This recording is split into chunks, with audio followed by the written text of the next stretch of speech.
Hello. Chris here with another episode of the Make It podcast. And this is an Indie Talk week. And that means I have my good friend and co-founder with me, Nicholas Buggs. Nick, say hello. Chris, I'll do just that. What's up, folks? What's up? Hey, good to be back. Guess good to what? be back. What's up? It's 2023. It is like blink of an eye, right? 2022. Yeah. I got to stop writing that on stuff. Have you been doing that? No, because I don't write anything anymore. It's like, in school, you used to write it on the top of your paper, and now you don't write it anymore. It just everything time stamps itself. Yeah, it's funny because there is an age in which you just stop making that mistake. Like, I can't remember the last time the year flipped and I put the wrong year. Like, I think the older you get, the more brutally aware you are that time has passed. And the time is a thing. Yeah, you're super. When you're younger, it's like, oh, did a year pass? I didn't notice. You notice all the years passing now, and that's right. That's kind of the theme of this conversation, because this is an indie talk indeed, but it's the first indie talk of 23, and we really can't fully invest ourselves into 2023. We really can't put both bonsais in, so to speak. Until we address 2022 and the year that was for the Make It podcast and for Bonsai and Wait, you did say address, right? Okay, I making sure you didn't say undress 2020. I was just making sure. That's all. We did that in 2022. Right. That's how good of a year it was. We undressed that thing. That's right. Mm-hmm. We did. That's right. We got it down to its natural form, Yeah. We got nasty in 2022. There you go. We seduced. Yeah, we did a lot though. 2022. You know what I'm saying? Yeah. Yeah. Oh, I know what you're saying. I'm with you. We held 2022's hand, walked it into the bedroom, and said, "Don't be doing it now." Right. 2022. It was like a pure flicks year. Pure flicks. We had some Tosca Musk, maybe some passion flicks in there. There you go. There it is. Not to beat that joke into the ground like we just did, but we did have no one to stop us. There's no one to. Yeah, we did have a great year though. Like when you really look at the year, people will say, and you'll hear the cliche like, "Oh, time flies," or even the optimistic version of that, which is time flies when you're having fun. Mm-hmm. But this year, at least for me, 2022 did not feel like a fast year. It felt like a full year. It felt like this is a year. And I think that's because every day presented itself with a new adventure, a new challenge, all that stuff. And if you look at some of our guests and look at some of the contributions we made to film, it was beautiful. I mean, there was a lot. Let me ask you this: it was a full year. Does Bridget Wheeler or Nick Frangione feel like we interviewed them 11 months ago or 11 years ago? Right. It feels like a minute. Yeah, it feels like a minute. I think especially on that Nick Frangione, but there were so many great conversations in 2022. There were so many, folks that came on with mistakes in the making, to drop that real truth, real advice, real lessons learned. Like it was a full year, right? And, you and I both have kind of been through it. We went back through it and kind of looked through some of those things. And it is really meaningful and impactful. Like all those conversations had gems in them, right? There's not one conversation where we were like, we didn't get anything out of that. Like, no, every last one, gems were dropped. Yeah. Every year we kind of pick the,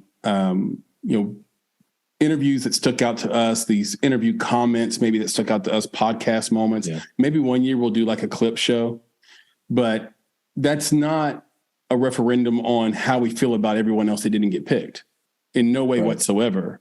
Like every interview we had brought something really cool or original to the table that we didn't know before we interviewed them. It's just this thing of like, I think if you just let the year pass, then you lose something because you just kind of let it pass. You didn't stop for even just a moment to sort of ingest what you just did.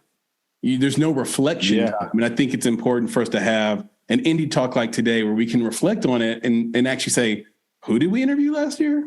Oh, wow. Right. we had Leslie Raymond and Sarah Klein, who was amazing, and the amazing Rick Page. And, Todd Luby was like a sleeper episode. We had, Tiffany Murray. We did on-site one interview with Josh Croft and Aaron Irons. And then the diversity of people, PR agents like Amy Preener and AJ. Well, that hasn't come out yet, but we did interview AJ as well. So, but we did interview, yep. Yeah. There's a lot of, we interviewed stars from around the world. Zaire Montez, for example. We had, who was it? Florencio Lozano, yep. We look at you with your pronunciation. That's amazing. Oh, yeah. You know how I do it. Siobhan Lynn. Siobhan Lynn coming, not out yet, but coming. We interviewed That's her. Right. That's right. And then the festivals, Swift Summit, the Whistleblower Summit and Film Festival. That felt like that was 10 years ago. That was just 6 months ago. It does, actually. It feels like it's so long ago. Right. The Five Film Festival with the great Billy Sinise and Dicey Wildman. Fayetteville Film Festival. And of course NAP. So just working those festivals and the consults. Yeah, it's been a great 2022. But on the other side of it, I think there's been some time for reflection on who we lost in 2022, right? Yeah, man. It continues to be, a tough year. Like every year is like that. And I think, you mentioned age, right? Like as we get older, the folks in film and in entertainment and in sports, like all of these areas, like the people we admire, the people that we wanted to grow up to be, they're moving on, right, in their lives as well. So like the great Sidney Poitier. Oh, yeah. Right? Like, yeah, man. Like, what I'm saying? Like that happened this past year. I've got, one of my favorite comics when I was a kid is actually Gallagher. Controversial, but yeah. Yeah, but Gallagher was one of my favorites. One of the ones that kind of hit my house, a little bit hard because my kids were into Fuller House, of course, is Bob Saget, right? So Bob Saget left us, and now my kids are watching AFV, America's Funniest Videos, which he was the host of so long ago, right? When we were kids. Mm-hmm. So you're seeing these people pass. I mean, I've got Bob McGrath. A lot of people don't know that name, but he's from Sesame Street, right? And if you were to see his face, you'd be like, oh, like I remember him. He's part of my childhood, but that's just the thing. He's part of our childhood, right? And he was older than us then. And it's time, time does this. We had Kirstie Alley pass. Some folks that are even outside of film, I'm still thinking about Grant Wall, the soccer journalist who passed. And of course, Pele, the great Pele, recently passed. I mean, the sad thing about things, Pele, and even to, not to interject too much, Grant Wall to a lesser extent, but the sad thing about it is soccer isn't in a place of prominence yet in the U.S., and I don't feel like they were honored the way they should have been. Like it felt like Pele died and we moved on in less than a day. Like as a culture in the US. And then outside the US, right, there were parades and, obviously people really saddened by it. But it's just too bad. I know soccer is going to get here, and I predicted that a long time ago. And I think the driver of that, and I know this isn't film related, but whatever, the driver of that is mothers. Mothers decide what sports their kids play. And ever since it's been very clear that football at its highest level cares more about image and money than about the safety of their players, they're getting better, and they have to react that way, because if they didn't, it'd be over in 20 years. This literally happened in baseball. When I was a kid, baseball was by far America's biggest sport. And they had steroids, they had strikes, they had this weird pay system where there's obvious advantage to big market teams over small market teams. That's why you see the Yankees and the Dodgers always playing for titles, and it's really hard for the Montreal Blue Jays or whatever, or Toronto Blue Jays. I mean, Toronto, Montreal Expos. So it destroyed the game, right? And now you have just home runs being hit. It's either home run or nothing. And that destroyed the game. And so the alternative that mothers are doing in America, that I'm seeing mothers do even in the South in America, is, I'm not putting my son in football. I'm putting them in soccer. And because the girls were already going because of the success of the U.S. women's team. And so in 20 years, I think soccer will be as big here as it might be in other countries. Yeah. Well, to bring it all back, what they're going to need is another Grant Wall. Because he was definitely a speaker box, for the sport. So, again, we miss him. But a couple of others I'll just kind of list really quick. And then there's one that I want to touch on the end. But we lost Barbara Walters. We lost Kevin Conroy, who was the voice of Batman. Leslie Jordan. Legend. Yep. Angela Lansbury. Loretta Lynn. Legend. We lost Coolio. We lost Anne Heche. Tony Dow. Wally and the Beeve. Oh, yeah. Right? It's Wally. A name that, everyone will know. We lost Queen Elizabeth II. Yep. But the one that I wanted to kind of end with here, again, this is just some of the people that we lost. Of course, there's so many more across film and entertainment and industry and all these things. But the one that's hit home, I know that has hit my family potentially even more than the Bob Saget one, is actually the fact that we lost Twitch Boss. Right. Yeah. And because Twitch is, he's just one of these personalities that is bigger than life, loved by everybody. And the fact that, or the notion that he took his own life, is, it's unbelievable in some ways. It didn't seem right because you had just seen the video with him and his family for Christmas. Right. You can't always tell what's going on in someone's life. There are a lot of conspiracy theories out there. I don't want to go into that. But if you looked at him outwardly, he looked completely happy. And I also just wanted one footnote on Loretta Lynn. The documentary that she was featured in with Tanya Tucker, who was her best friend, she stayed alive just long enough for that thing to premiere, and she died the same week. I thought that was remarkable as well. It was, because, basically Loretta, she was sitting there while Tanya was like, this is your song, right? Like that. Yeah. You inspired this, and it was amazing. But back to Twitch. I think it's one of those that you and I have also experienced. Not in this year, I don't believe, but we have experienced this type of loss. Like Twitch. Someone that we love, someone that we see as a bright light.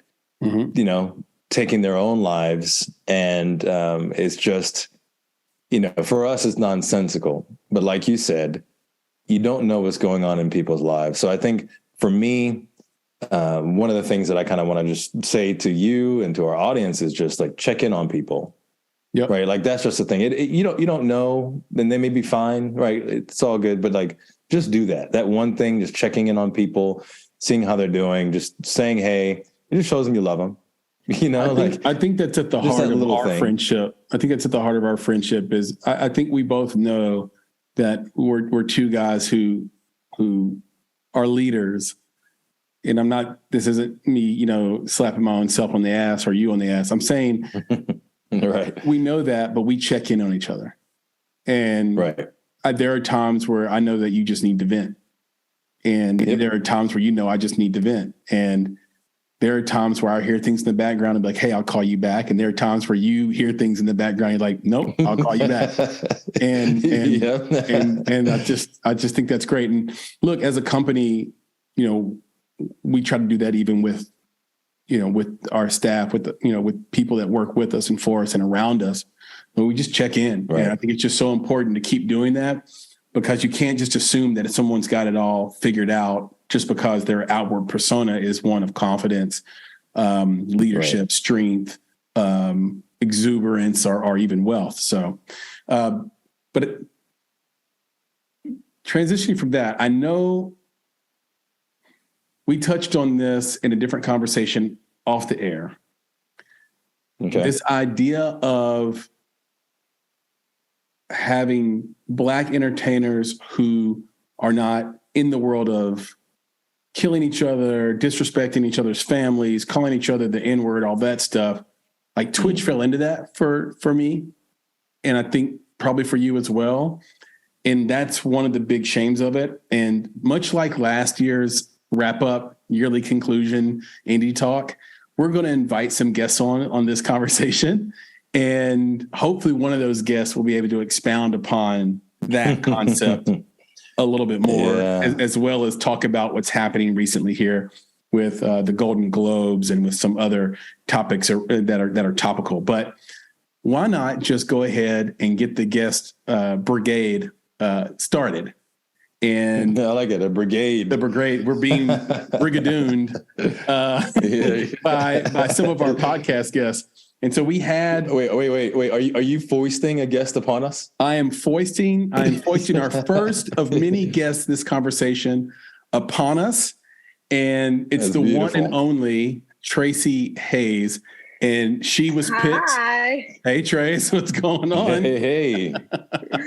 We were just complimenting you. Again, this isn't a referendum on all the other wonderful guests we had this year, because everyone taught us something, but Traci's conversation stuck out. There were some things she shared that I think inspired not just women filmmakers and female filmmakers, but everyone. And therefore, the votes are in. And we thought we'd bring Traci on for this year in conclusion conversation. Traci, what's up?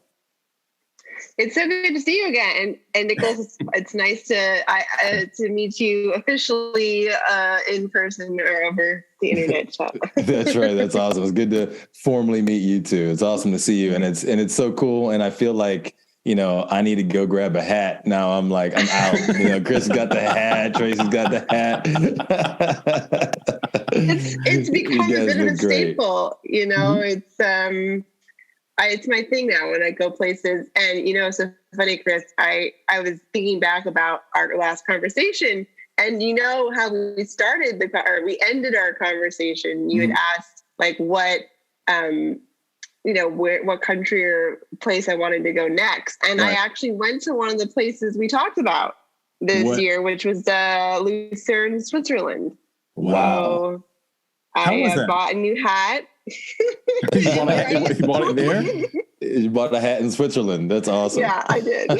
I think it's genius what you're doing with the hats, by the way. Like, I know it's kind of, I know I don't want this to come off as superficial at all, because just as branding and marketing guys, like, it sets you apart. Like, you walk in the room, oh, that's Traci, because I see the hat and I see the hair.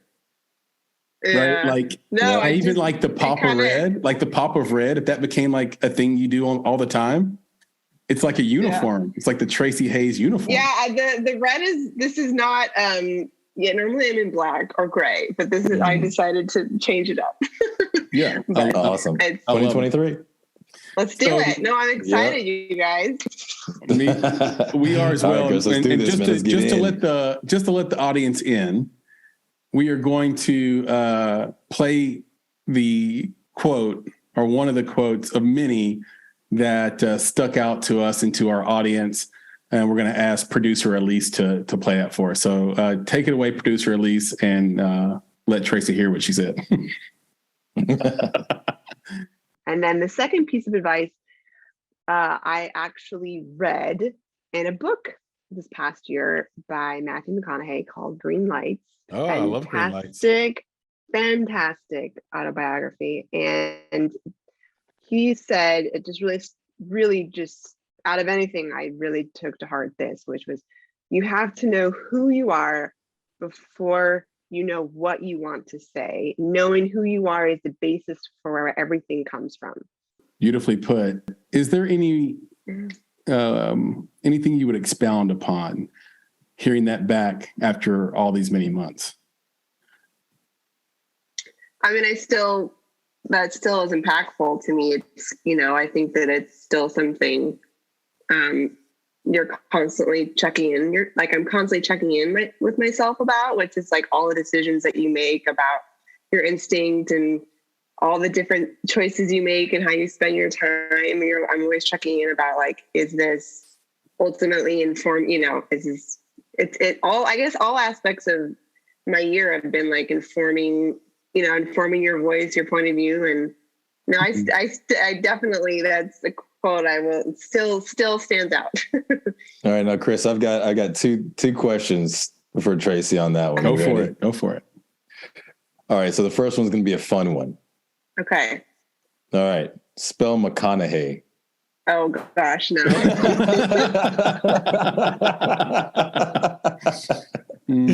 do it. Don't worry I'm about it. I'm not going to do it. I can't do this over the line. Don't do it. Nobody can spell McConaughey. It's like spell vacuum backwards. Good luck with that. All right. So the real question is, so I love that quote too, right? I really do, because it's like you said, it is very impactful. But it asks you, to check in on, you have to know who you are, right? So Chris mentioned something earlier about your brand, right? And how people can see you and see that brand. So my question to you would be, who are you? In regards to just my life as an artist, all of the above, or that's it, right? Because you have to know who you are before you know how to put that voice out there in the world, right? Yeah. Before you know what that voice is going to be, you have to know who you are. So that's my question to you. When you really kind of sit back with that quote, that's what stuck to me. Like, I actually sat with that and said, well, wow, who am I? And I don't know if that's a question that most of us ask ourselves or even get asked, right? So I'm going to kind of put you on the spot a little bit, right? I love it. Let's do it. So who is Traci Hays? Traci Hays is grew up as a dyslexic tomboy who had a bunch of, had a couple of open heart surgeries and ultimately found her voice through all these difficulties and disabilities and challenges, and arrived at this point in her career where she finally decided to take a risk on herself and do something that she always wanted to do, but didn't, felt like if she deviated from, what I was doing so well in the business at the time, to really pursue what I felt always called to, which was telling stories. And I think that it's still a process, like figuring out who you are. I think it changes. I think who I was in my 20s is very different to now who I am in my 30s, and it'll be different in my 40s. But I do feel like I start to give less of a shit about what people think the older I get. That's right. That's right. And I'm and I just don't, I would say preface that was just some of the things I like, that sort of kid-like naivety of just excitement about when you're first starting out, that's something I always want to harness and remember and check in with myself to make sure I'm still having fun. Cause what's the point? It's so hard. Yep. So that's awesome. And it's funny because Chris, didn't you just say that about the 20s and the 30s? You're like, yeah. It's like, you're not that same person anymore, What we were saying, Traci, is that how many years has it been since you make the mistake of putting the wrong year? On New Year's, where it's oh, you write the date down. It's you wrote the last year. And I just realized it had been a really long time since I made that mistake, because the older you get, the more aware you are of how much time you have left. You just don't make that mistake. You're super aware of the time, I'm I feel like you just drop numbers off of your age that that goes backwards. That's right. And there's a great aphorism that says, aging doesn't become relevant until one starts talking about aging. So you don't age actually until you talk about your age. No, you start talking about your age. Never started. You start aging. So I'm just trying to keep the old man out, Yeah. But when I was younger, I just fumbled through years. Okay, the year passed, and then you would make that mistake, that writing mistake where you'd put the old year. I am curious about 2022 for you though. What, if you had to sum it all the way down, what are you going to remember about 2022 outside of your podcast appearance, of course? Of course. Highlight. It was about continuing the momentum that I had started out my years, with taking my first feature and premiering it in February, or Valentine's Day, frankly. And then just kind of keeping that momentum and getting getting in those rooms and talking to those people and having those connections and growing as a person, as an artist. And so I felt that ultimately did happen. And I'm, now currently in post-production on my second feature. So that year, the momentum. Yeah, that's awesome. It's the 2022, the year of momentum. I like it. I like it. It was. And I told Nick in this audience earlier that I just felt like the year was not a short one. A lot of people feel like time flies. I feel like 22 was a full ass year. Yeah. Mm-hmm. And it gives you time to sort of, make those adjustments and make those gains and get that momentum going into 23, which I guess leads us to the obvious, which is what's on tap for this year. What should we look out for? Yeah, I'm so excited. This next film that I had the opportunity to direct in Atlanta, actually in November. It's so fun. It's a super dark comedy with elements of a thriller, and I say the title might change, but it's tentatively titled Delusional Dance Mom, and it's as ridiculous as it does sound. It's very over the top in the best way possible, starring Tammin Sursik, that amazing, beautiful, talented Australian actress who was in Pretty Little Liars, among a million other shows. And it's coming out in the spring. It'll be on Tubi. Wow. So it's in post now. Very excited. It's in post-production. Yep. Currently in the next couple of months, I don't have a release date yet, but Delusional Dance Mom. Yeah. It definitely it sort of reminded me, I was inspired by Mean Girls and Never Been Kissed and all the John Hughes films. And that was a big influence. Clueless, all those great 80s and 90s coming of age, fun high school movies. So, that's what's on tap right for the immediate future. Are you spending every day in the editing bay now? Virtually. I am.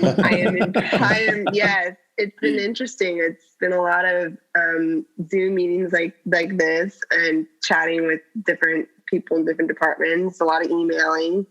It's not as glamorous. It's not as. I wish it was more in the room, but it's just the way this one worked out. But it's coming together really well. So editing's a grind because at some point you stop seeing the flaw. It's there's like a phenomenon in music where if you listen to someone sing flat long enough, they sound on key. They stop sounding flat. Mm-hmm. And I think the same thing happens in the edit room where you're just like, I'm not seeing this the way I should be seeing it.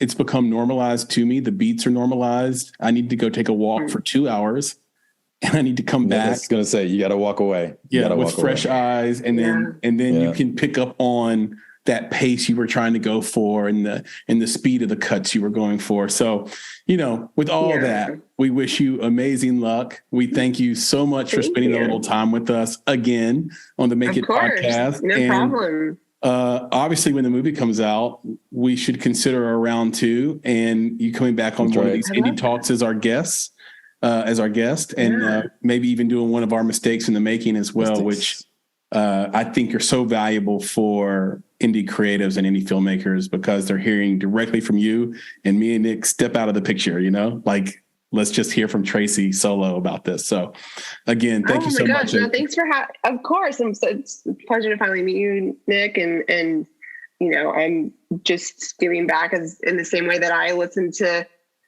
podcasts and panels, and I learned so much, it's that constant, back and forth. So that's right. This is a community. So let's just keep doing what we do, sharing the love. If you make it in Nashville, you get a key to the city. Just remember. Okay. Love it. No, but thank you guys for having me. I think, it's just this year, I'm just so excited and want to keep tabs on you guys and what you're up to and all the new episodes I'm sure you'll be recording. You're a beautiful person. Awesome. We'll do the same. Talk to you soon. All right. Take it easy, guys. All right. Bye. That was awesome. She's so cool. She's so cool. That was awesome. Gotta love the hats, bro. Gotta love the hats. I love the hats. I love how she markets herself.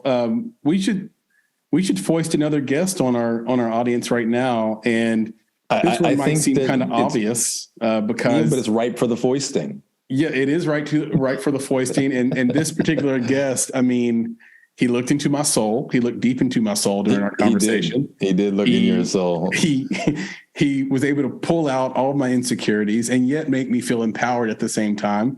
And we're talking about none other than the great Dr. MarkGoulston. So, Mark, welcome back to the Make It podcast.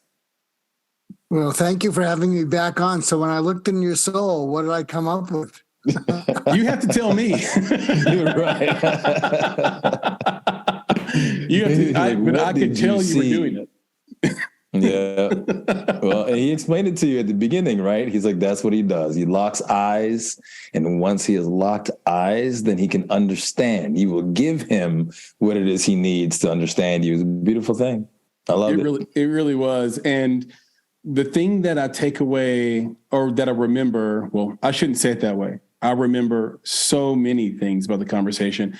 It was really quite, difficult to pull just one quotable or one powerful thing, Mark, that you said, in that conversation. But the thing I should say I appreciate when looking back on that interview and in that conversation is that you gave us that extra time. I thought you had to be out of there in an hour 5, and you gave me the nod to keep going. And we ended up with that incredible O.J. Simpson story and a bunch of other really wonderful anecdotes from your life that I think really made the interview, and our audience felt the same. And so you're here with us on our year-end conclusion episode. And I want to ask producer Elise to jump back on and play one of those memorable audio clips from our conversation. I have a health issue which is going to shorten my life, hopefully not by that much, but everything I do has to matter. I don't have time to waste. That's the one. Yeah, exactly. It was really difficult to pull just one, but I think that revelation just stopped me in my tracks. And it was put so simply, but it was incredibly powerful because of its simplicity. And it was a reminder for me, and I think for this audience, that you shouldn't take your time for granted, especially creatively. You have to get moving. You have to get going. And knowing that your life could be shortened due to a health issue, just it heightened it. And it was such a great revelation. So how are you doing? And is there anything you could expound upon hearing yourself back for the first time, maybe in that conversation? Well, I got good news from my doctor, so I have time to waste. Yeah. Hey. That's right. Let's go. Let's go. I love that. Hey, dude, 2023.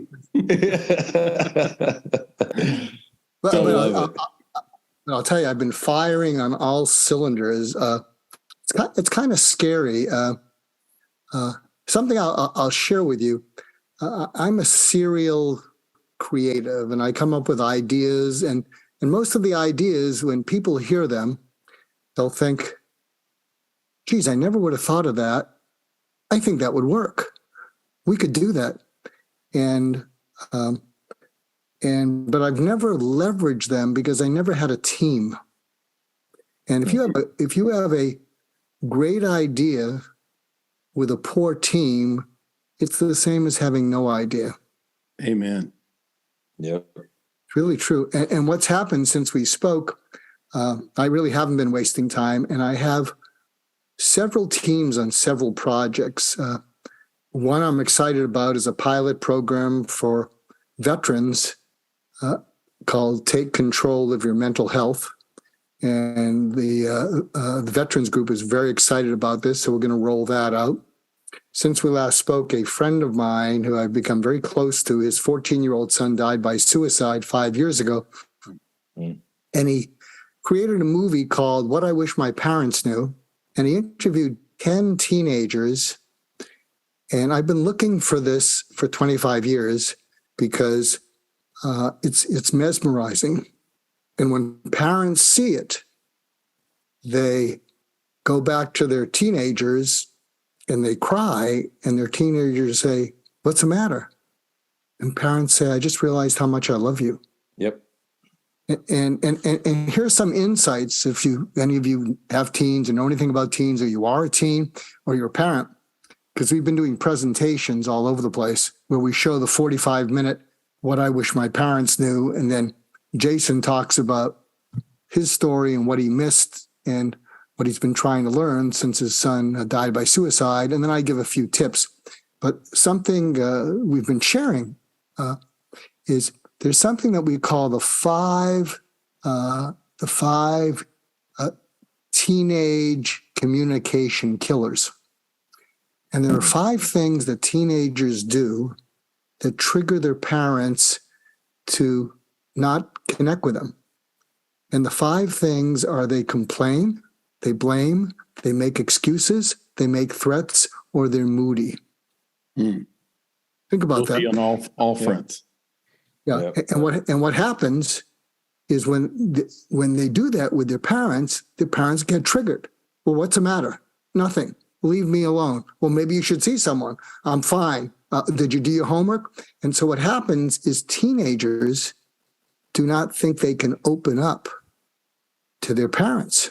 And when you watch these teenagers, and Jason just said to them, "Tell me about your low point." And they just calmly shared their low point without any complaining, blaming, excuses, threats, or moodiness. And you look at them and you say, "That's what's going on in my kid." And some of the parents who watch it say, "That was me as a kid." And here's an interesting thing, and I'll ask the two of you. When we do presentations, I'll ask the parents, how many of you raise your hand if there were fewer than 5 times in your entire life with your parents, especially your father, when either of you totally opened up honestly and in a raw, exposed, vulnerable way? And 3/4 of the audience has raised their hand and say, "I can't remember it." It's just not something we talked about. We did things together. And it happened to me, I would say, I can remember 2 times. My father died in 1995. And here's the thing. We did a lot of activities, but those 2 times where he opened up to me and I opened up to him, they totally match everything else we did together, because that's how powerful it was. Mm-hmm. Yep, Yeah. I believe it. Is that okay that we're talking about this? Yeah, absolutely. It's super powerful. Of course. It's funny. I wouldn't have been one of the people that raised their hand in the audience on that second part, but mostly because me and my father got to go through something together, which was the passing of my mother when I was, I think, only 29 years old. And he's 7 years younger than my mom. So we were both pretty young when this happened, and we had to lean on each other and the rest of the family. And so therefore we had a good reason, almost an experience, this tribal thing that happens when you go through something, difficult together, almost like being in a bunker with another person. So we were in the bunker of grief together, if you will. And that allowed us to be close, but I'm totally with you. I think that's so on point. It makes me think about the coming year. And you saw, we talked a little bit earlier before you joined about all the people we had lost in 22. What do you see as sort of your cultural prediction for this coming year? Are we going to get healthier society? Are we in a bad place as a society? Are there anything in particular that you're seeing in your field? Well,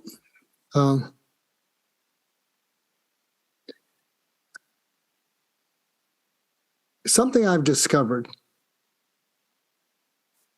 is that everybody runs away from just feeling the depth of hurt. Rather than just feeling how hurt something feels, they run into activity. They run into eating.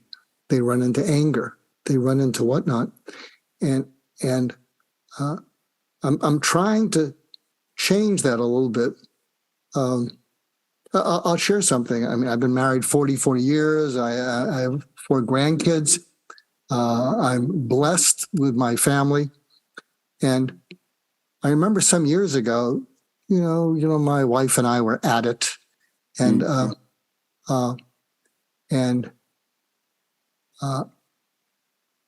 and there was a point at which I said, I don't know about you when we got it like this, but I've been lying to you, because when we go like this at each other, I'm not angry. I'm hurt.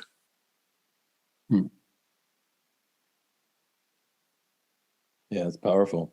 Oh, yeah, and I told her, I said, there's a lot of people in the world who like me, trust me, think the world of me, enjoy me. And sometimes one of the people I get it least from and want it most from is you. And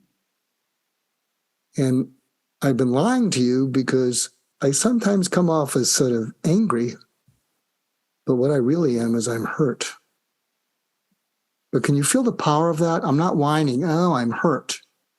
And she's wonderful. And to her credit, she said, I can be awful with you because I get away with it. If I'm worried about the kids, I take it out on you. If I worry about the house, I take it out on you. If I worry about finances, I take it out on you because I can. And then this is what I said to her. So if you're listening in, you might want to apply this to your relationship. I said, you don't have to change. I just needed to be honest with you. And the reality is that people don't change when something's important to them. They change when they care enough about it. Yep. It's important to me that I eat well and exercise. I don't care enough about it to do a great job. And I said, we're having this conversation because I just wanted to stop lying to you and you don't have to do anything. And I feel great. You just feel better. It reminds me of Nick and Mark. It reminds me of, first of all, I relate very heavily to what you just said. But second of all, it reminds me of I guess it's not a cliche, but there's this saying, you're never a prophet in your own providence, or you're never a prophet in your own kingdom. It reminds me of that, where it's like, yeah, when I go outside the house, or when I take a meeting, or when me and Nick do a consult, or when I'm on this microphone, I'm a sage to some, comedian to others. But anyway, they're listening to me. And then inside my own home, I might not get that. Right. And it's because they know me so well that they can dump on me a little bit, a lot of it sometimes. Right. And so what you said there was spot on for me. Yeah. And for me, Chris, there's 2 things in there, right? The first one is the age-old adage, right? Which is the truth shall set you free, right? And then when you are able to express the truth, there is a freedom in that, right? You do feel like, oh, there's relief. I'm not lying to you anymore, right? I am my true self and you can see me for who I am. But the other part about it is that the reaction to anger is usually anger. Right. It is combative. Right. But the reaction to hurt is usually not anger. It's usually not combative. There's no fight in hurt. Right. So as soon as you tell someone you're hurt, they're disarmed. Right. And that disarming, I think, opens the dialogue. It opens the conversation. It opens opportunity for that person to actually sympathize or empathize with you. And that's why I think, to me, again, that's super powerful, It's like you just opened the door to a conversation that wasn't going to happen because the door was closed and both of you were banging on it from two different sides. Right. So I think it's awesome that you shared that. Yeah. And it's different to say, look at them and say, I feel hurt, than saying you hurt me. That's right. Yeah. You got it. Yeah. Because when you say you hurt me, you're not coming at hurt, you're coming with anger. I will share something though, that, even though we can sometimes, as the dad or the husband, feel not just like a nonprofit, we can feel like roadkill in our house. But here's something that I coach entrepreneurs about. Because while we're busy being frustrated, we get addicted to dopamine of our businesses. Oh, we love the momentum. It is wonderful. So one thing that I coach, I say, how's your marriage? Oh, it's okay. Oh, sounds like it's crap. You want to Sorry. you want to improve it? And then they say, I say, you don't have to do this. And I say, go to your spouse, if you're an entrepreneur, and say, can I ask you a few things? But your tone has to be, can I ask you a few things? It's, can I ask you a few things? And they're going to be, they're going to wonder what's going on. And then here are the questions. Have I ever made you feel that you weren't worth my undivided attention? And they're going to go, what? Which means yes. Second question. At my worst, how bad can I get doing that? They're going to start looking away because this is very intimate. Mm-hmm. And then the third question is, take me to the last time I did that. And no matter what they say, even if you don't remember it, let them finish. And they may start crying with relief, not anger. And they may look away because this is kind of intimate. And you say, look at me. And then when they look at you, you say, I did that. I've done that a lot. You deserve better, and I'm going to fix it. Yeah. And I'm sorry. Mm.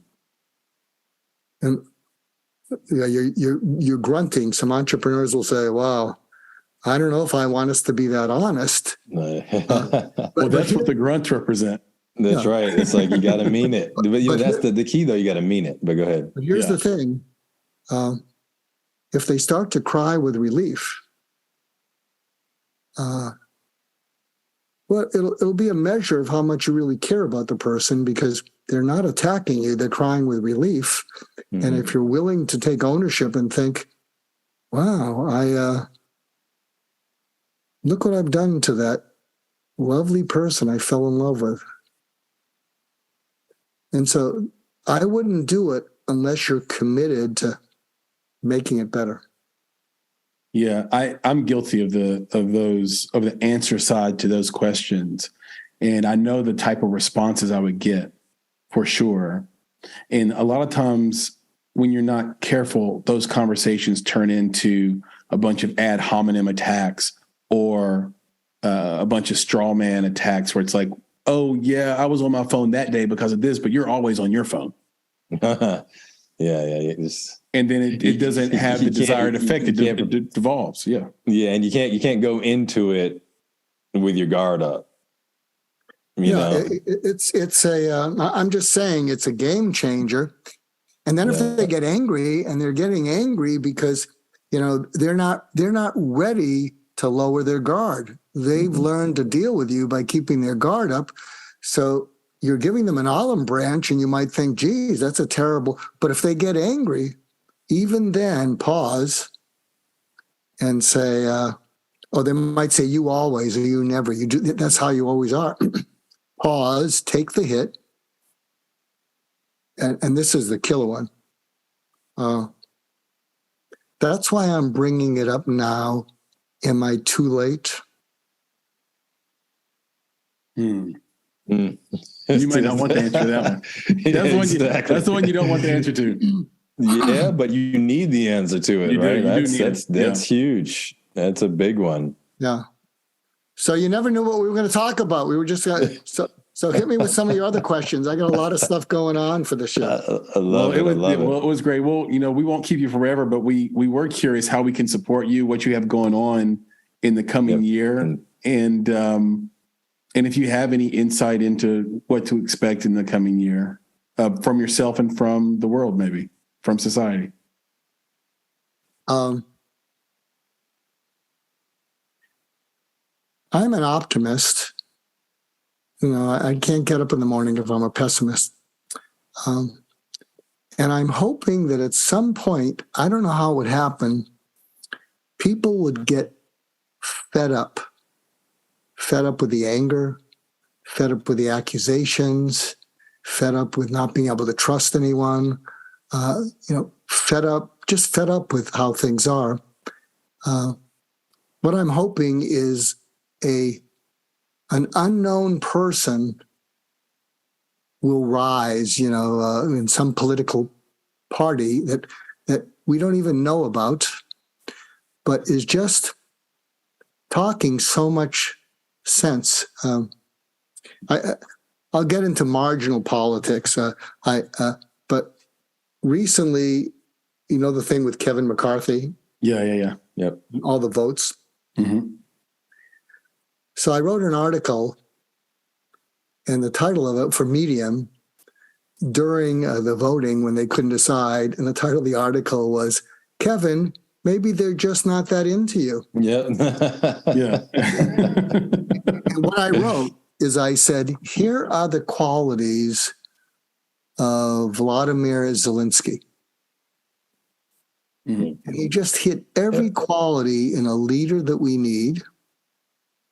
And I ended it by saying, in the age of Zelensky, where he's a person we can trust, have confidence in, feel safe with, admire, respect, feel inspired by, and like. I said, in the age of Zelensky, you don't just come up short, you come up pathetic. Yeah, powerful stuff. So what I'm hoping is that there'll be someone, I'll share this and then I'll let you go, or you'll let me go. Sometimes when I give a talk, and you're welcome to use this because this is a great opener. Okay. I would say, tell me if you agree with the following. A skeptic is someone who is reluctant to believe. A cynic is someone who refuses to believe. Mm-hmm. A skeptic is someone who once believed and was disappointed. A cynic is someone who once believed and was deceived and betrayed. Mm. But inside all skeptics, and even most cynics, is a deep hunger and ache to believe again, but to do it without the fear of being disappointed, deceived, or betrayed. Mm. Yeah. Because if you're a cynic, you can keep from getting hurt, but you also prevent yourself from getting loved. That's right. Yeah. So how's that if I lay that on you? How's that for it's a good sound, but you might have already made next year's right. year in conclusion conversation, an episode just on that alone. Mark, we can't thank you enough for taking some time and hopping back on with us. And I know you've got presentations. You're a relentless creative and worker. So I know you have some book in the work, some documentary in the work. different ways we can support you. So as those things come about, we're going to be tracking you, but please stay in touch with us, and we'd love to have a round two anytime. And I just want to add something to that, which is we'll continue to take the advice that is written on that wall. We will just listen. Yep. Right. Sometimes we just have to do that. Right. And Chris had mentioned this to one of our previous guests that, we really enjoy our mistakes in the making episodes that we have in that series, because as Chris put it, we step out of the way and we let the guests just speak to a mistake that they've made that has had an impact on their lives. And it gives us the opportunity to just listen. And, we hope that the listeners, the audience out there with our podcast does just the same. Just listen. Don't judge it, right? You don't have to overthink it. Just listen, because in the listening, you might find one of these gems like the one you just dropped on us, just because you were open to listening. So we will definitely take the advice, like I said, that is on that wall behind you. Can I quickly leave you with an exercise to help you listen? Please. Go for it. We have a moment? Mm-hmm. It's called the Huva exercise. You can look up HUVA Goulston, you'll find it. And it's the best exercise for building your presence in another conversation. So once a day, pick a conversation in which you want the other person to walk away saying, wow, that was great. And so pick that conversation, and then after it's over, you rate yourself as if you were that person according to Huva. On a scale of 1 to 10, how much do they feel heard out by me versus interrupted, changing the subject? On a scale of 1 to 10, how much do they feel understood by me? Which you demonstrate by saying, say a little bit more about that. You go deeper. On a scale of 1 to 10, how much do they feel valued by me? Where you genuinely say, do you know what you just said? Where did you come up with that? And then the final A is on a scale of 1 to 10, how much do they feel you added value to what they said? And don't beat up on yourself. But if you do this intentionally with one conversation a day, by the end of the week, you're going to recognize that those conversations were different from all the other ones. And you'll feel that the other person just leaned into you because they wanted more of that, because nobody does that for them. Yeah. Wow. That's the whole thing. It's Excellent. like, no one else is doing it. So, and it speaks a lot to people's interactions every day and how little it takes just to be different and stand out in their life. Just, ask yourself, do they feel heard? Do they feel understood? It's a big deal. And I think those are some of the things I learned back in a former life, just selling and being consultative in the healthcare space where I started, and doing education and tech, where you couldn't tell them where they were losing money until you heard all the drama that happened in between the physicians and the nurses. And it's what you said is spot on. So everybody Google that. Yep. HUVA exercise Goulston and take heed in 2023 and be a better person for the people you're with. Mark, you're one of the best. We really appreciate it, man. This has been awesome. Again, stay tuned. I'm going to be doing a weekly radio show with UK Health Radio. It's the leading talk health radio channel in the world. And we're going to launch that. And LinkedIn is going to turn it into a course. And HarperCollins is going to turn it into a book. I can't give you the title yet, but it's a killer title.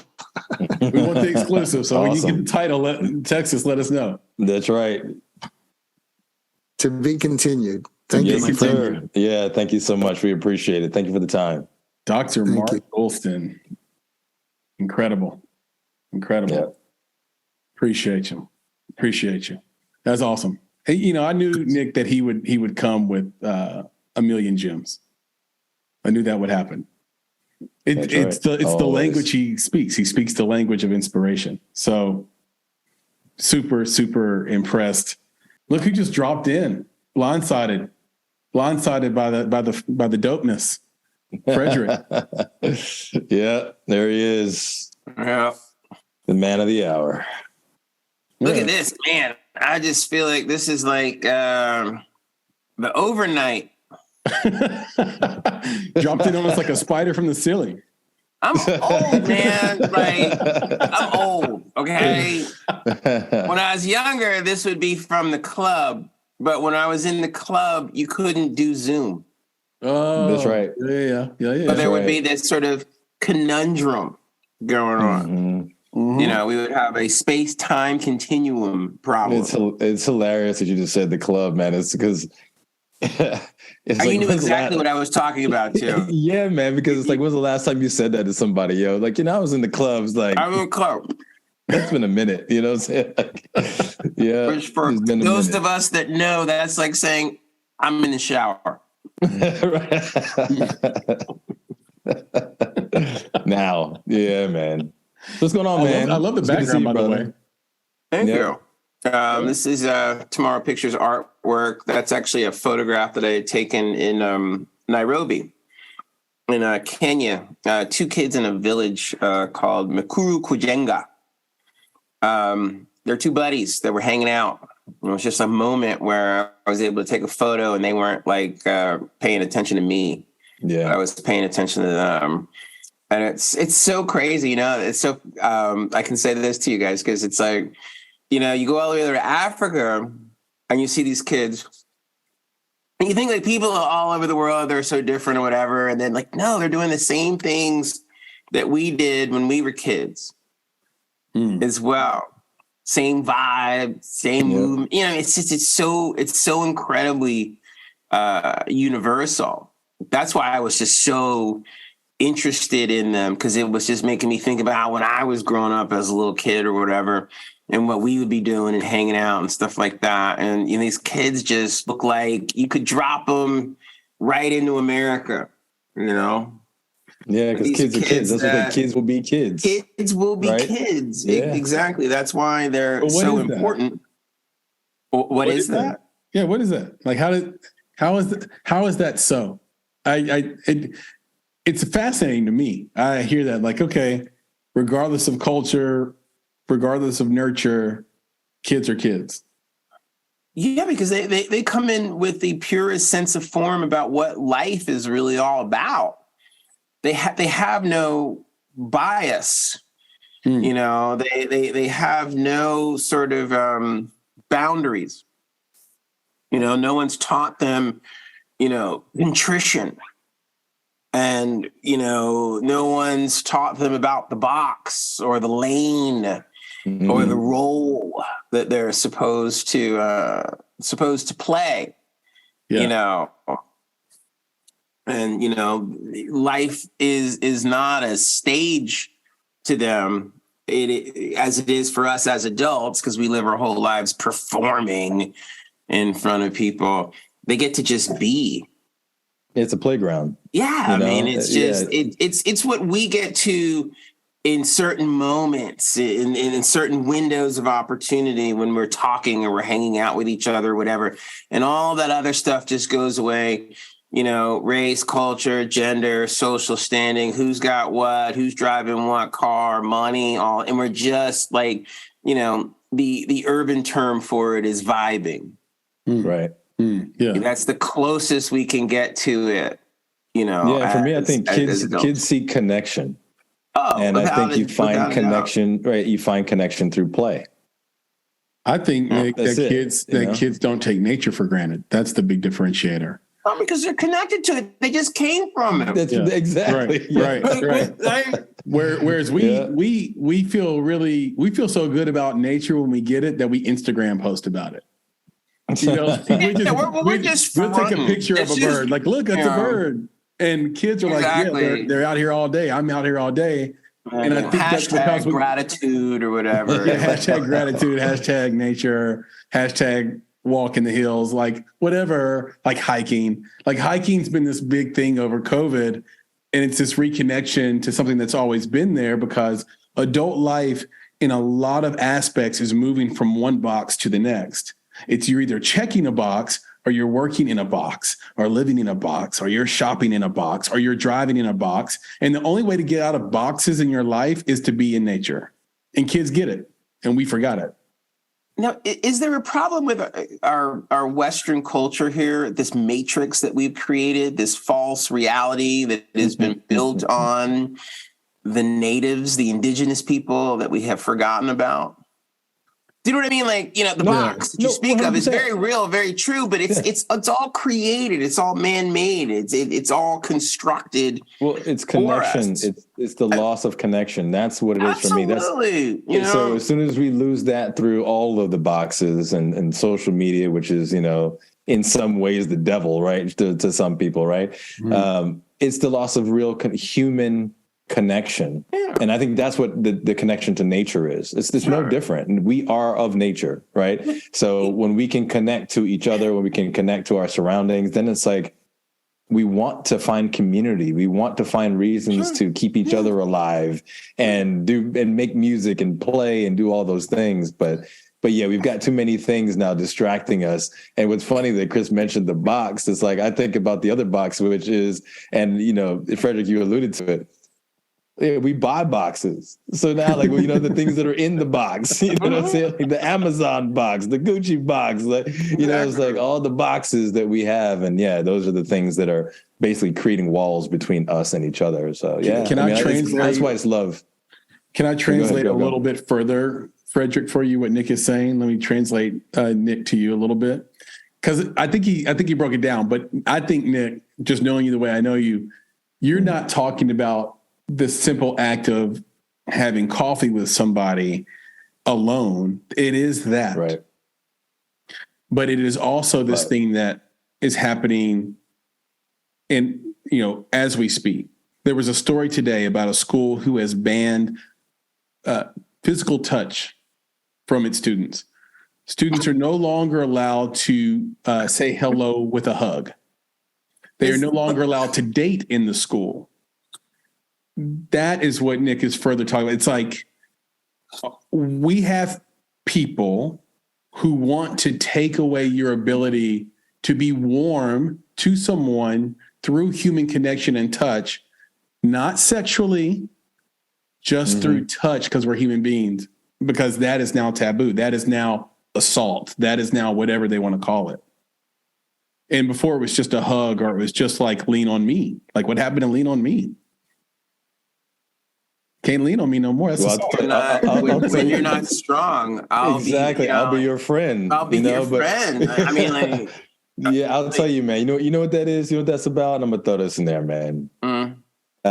It's this, what do you call it? Like a retroactive, or at least looking back. You're like, I can cancel you as a 50-year-old because you made me uncomfortable as a 7-year-old.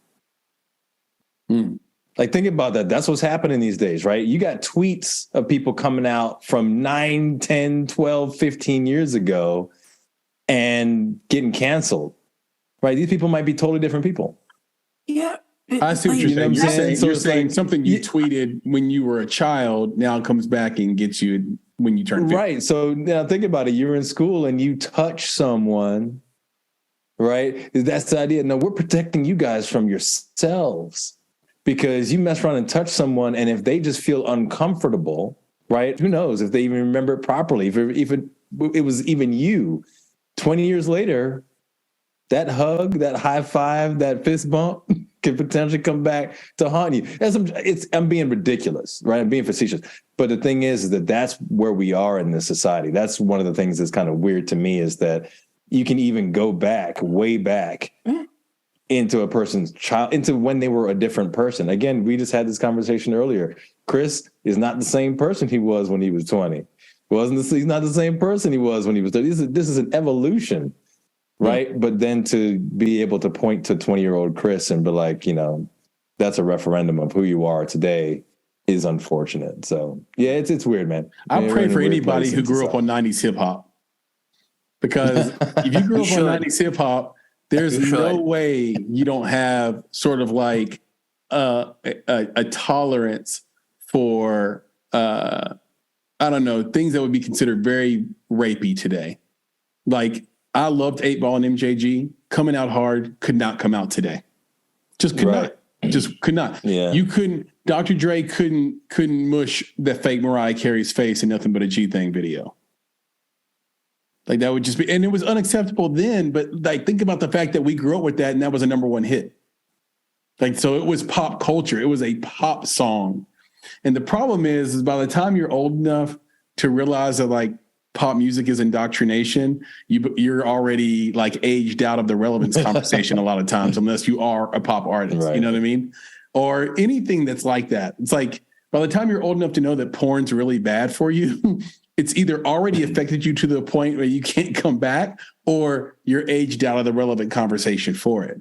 And so, look, we've had to do some reversing for the good, but then anytime a group gets a degree of power and influence, it always seems like it goes too far. It becomes like the VP of HR at some company. The VP of HR is the most hated person in any company because they have all this pseudo power. Not pseudo, but they have power. They just have power without having rank. It's a very interesting position. They can guide the company. They have the executive's ear. They can ruin your career if you're an underling. You better be nice to them. It's weird. And that's, to your point, Nick, cancel culture feels a little bit like the VP of HR that's sitting there keeping the company from having fun. But there's a certain level of fun that was had in the 90s that probably wasn't cool. I don't know, Frederick, you directed all these videos back in the, he's like, oh, the 90s. Well, he directed all these videos. He directed these videos in the 90s. Yeah. I mean, I did a lot of things in the 90s that I will not discuss. Exactly. No discussing, Frederick. Okay. No. I'm just letting you know that now. Attendee at every freak the 1, 2, 3, 4, 5th.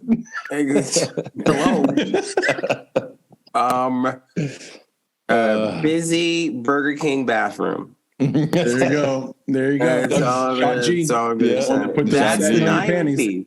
There you go. That's it. The things that we got away with then that we can't get away with now. Yeah. As we move through time, the plantation changes, the rules change. The parameters change, but we're still on the plantation. And don't forget that. We're complaining about parameters and HR or whatever. So instead of getting whipped on Tuesday, you're going to get whipped on Thursday and Friday. It's just like they just switching it up on you to keep you in line, because they have plans for you. Yeah. Never take a meeting from HR on a Friday. Right. Nobody's sitting around going like, I'm really looking forward to these people being able to express themselves any way that they want. No, nobody's thinking about that. They're thinking about how can we keep these people on lock, Yeah. And we have widgets to sell. Yeah. Have we not always had widgets to sell since the inception of this country? Yeah. Let's talk more widgets. Yeah, I mean, we've been given as it has suited the system. That's just how this went down. It's not that Jackie Robinson broke into the major leagues in 1947. It's that the Boston Red Sox didn't get any black players until 1963. That lets you know what this is like all about. We grew up as young men with the great debate, could a black person be a quarterback? Yeah. That seems like ancient history now, but we grew up with that. Yeah, it's not that long ago. Now it's normative. Yeah. Yeah. It's they decide when things are going to be okay or when they're permissible. When we're allowed to do stuff, they let us know based on the economics of it. And I do find it fascinating that Lamar Jackson can't get his contract being sort of a Dookie braid wearing dark skinned quarterback, but Deshaun Watson and Kyler Murray being light skinned. I love it when you go down this path. Nick, you have to love this when you start talking. They get their contracts, yet Lamar Jackson's the most accomplished of the three. I know. It's funny. I think it's interesting. You're right. Yes. Well, shocker. Spoiler alert. But it's not about his talent. And it's not about his merits. It's about his ability to navigate and be in the system. He doesn't have a regular agent representing him. His family represents him. Yep. He has decided to bet on himself rather than signing a contract. They offered him one. He said that wasn't enough money. You know, he's taking agency over himself. Where do people go in America when they decide to take agency over themselves? Nike. Yes. After they've been, excommunicated from the NFL, then they get a contract. And they go to Nike. Yes. Or they put them in the ground, or they are canceled culture, or, all of the above. There's all of these scenarios that come up when someone says, I'm going to stand up and be counted, and I'm not going to operate within your system. And that's what Lamar's doing. Yeah. And he's bleeping up the Ravens season. There's another, him that's taking care of himself and his family. And that's not what this is about. They're not trying to bring these men of color into this professional rank for them to screw up their seasons that are contingent upon ad dollar, television money, all this other stuff. You know the amount of money that's going the other way because the Ravens are going to lose in the first round because Lamar's not playing. That's why the Tua thing is insane. They want him to go risk the rest of his life for a game he's going to lose in Buffalo. And if he didn't have logic as a coach, then he probably would be put out there. Did you play football? You know how hard it is to hit in the cold and to fall on the ground in the cold? I do. Now to be susceptible to concussion? I do. Oh, come on, man. People have asked me what the worst hit I ever took was, and there is one hit that stands out. And the two hits that stand out, neither of them are typical. One was in practice, not even in a game. And the safety just took my head off. The other one was in a wind chill 10 below game at this high school called Brentwood Academy. I'm talking about. That's the hit I'm talking about. And one of the players' helmet hit my finger. Yeah. Oh, there you go. I can ever remember that. Like, oh my God. Oh my God. Yeah. What am I doing out here? Why am I doing this? I'm too smart and too cute to be out here. And then tell two guys to smash two helmets against your finger like that. And then, absolutely. And then see if you're okay with it. It's illogical to play football. We know this. It is.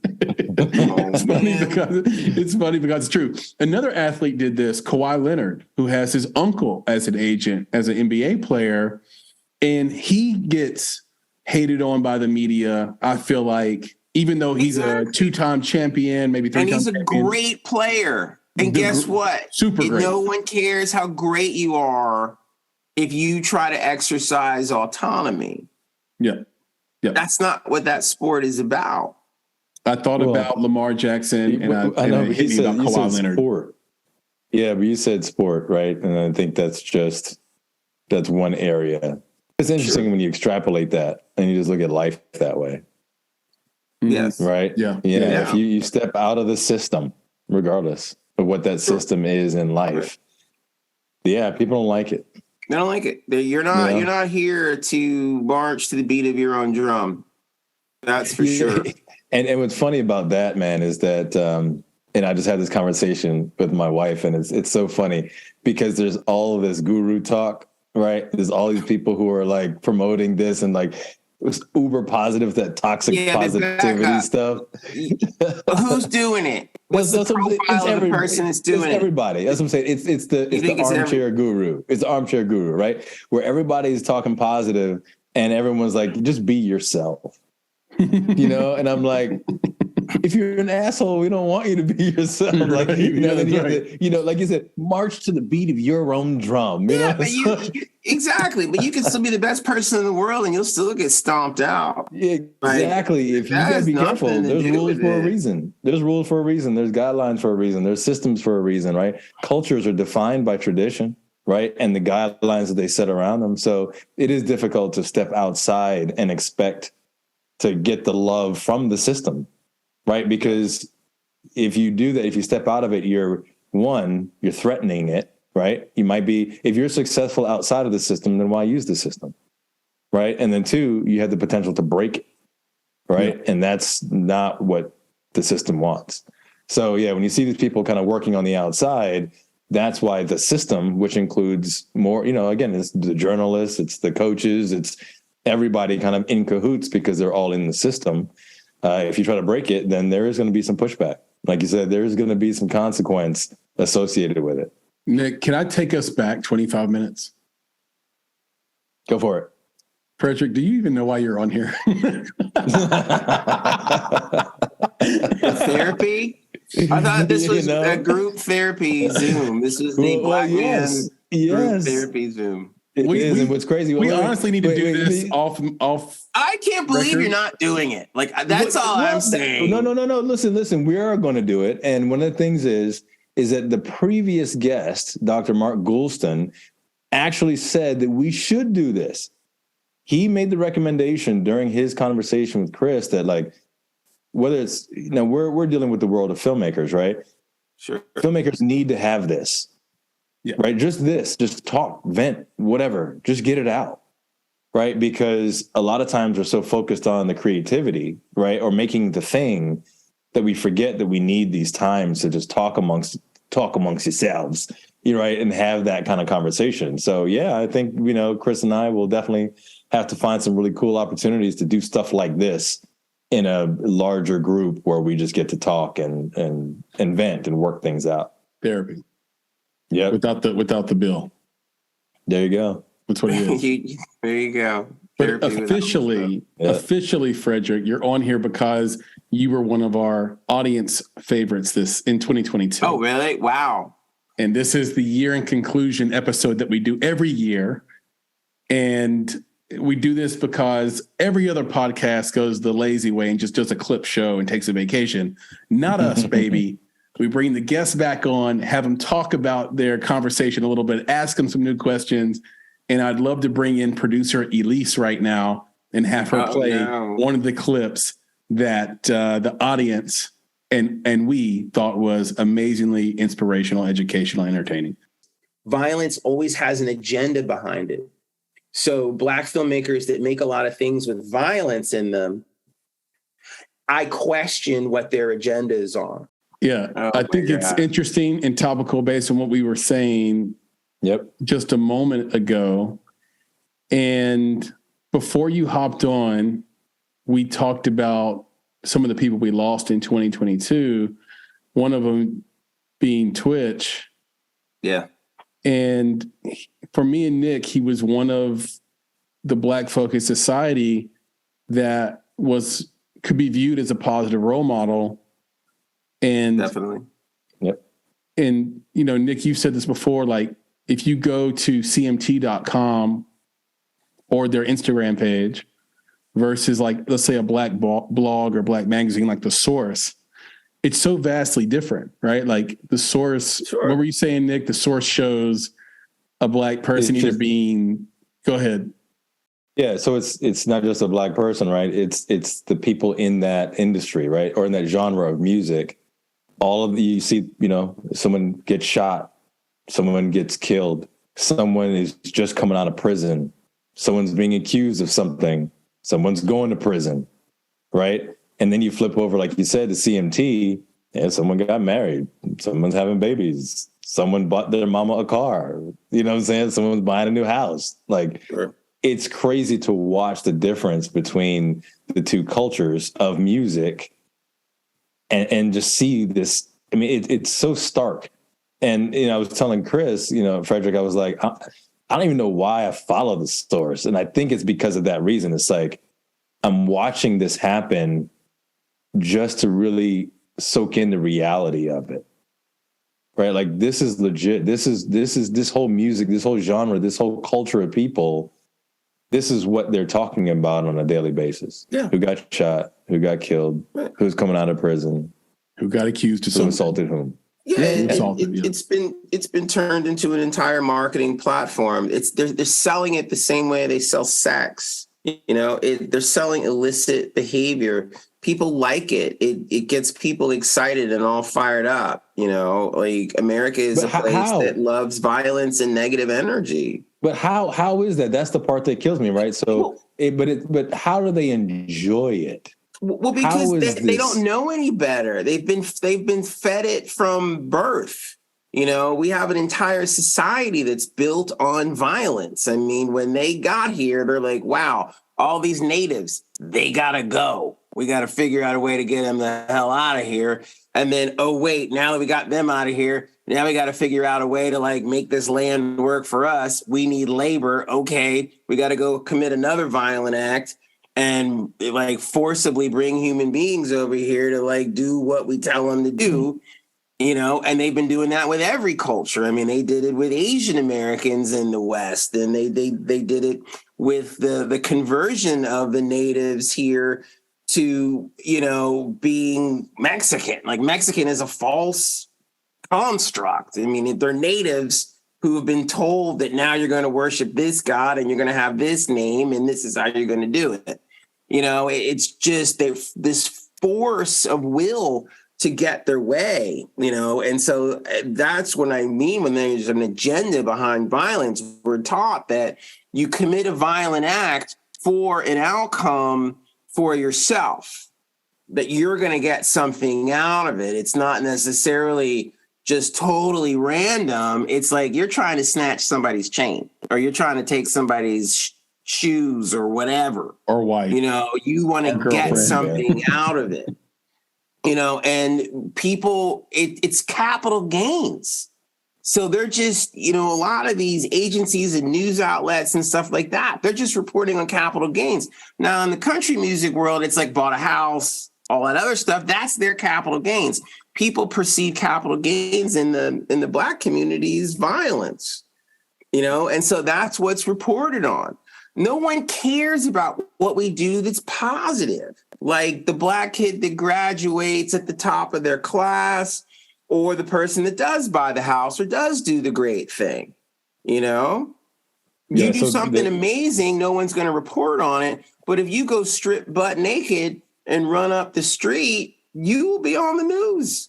So whose agenda is it, is the question that I have often, not ours. Right? Well, that's it. So, who writes the algorithms, Nick? Because we obsess about their agenda. We always are trying to be in their agenda. We're always trying to get in their mix and do their thing and be on their platforms. And come on, you guys make films. How many filmmakers of color that are out there and they're like, I want to be on Netflix, Amazon, Hulu, whatever. But nobody's thinking about what can I do or what can I be on that's of my people? Like Jordan Peele's not going to release his film on Quelly TV. Right. Ever. If he wants to make another one. Right. Yeah. He's not willing to take that risk in his mind. He's always going to sell to the highest bidder. Tyler Perry's always going to sell to the highest bidder. He could have easily put Quelly TV on because Tyler Perry makes crap. And he makes so much crap that he could take some of his crap and put it on Quelly TV and help bring that network up.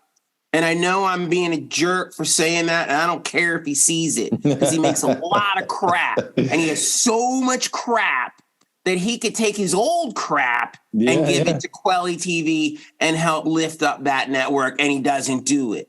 Yeah. Because they want to be with those people. They want to be at the Golden Globes.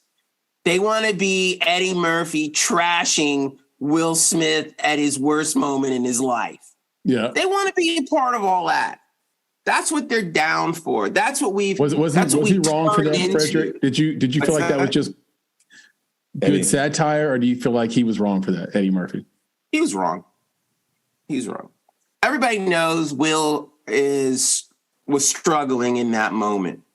Anybody that knows that narrative.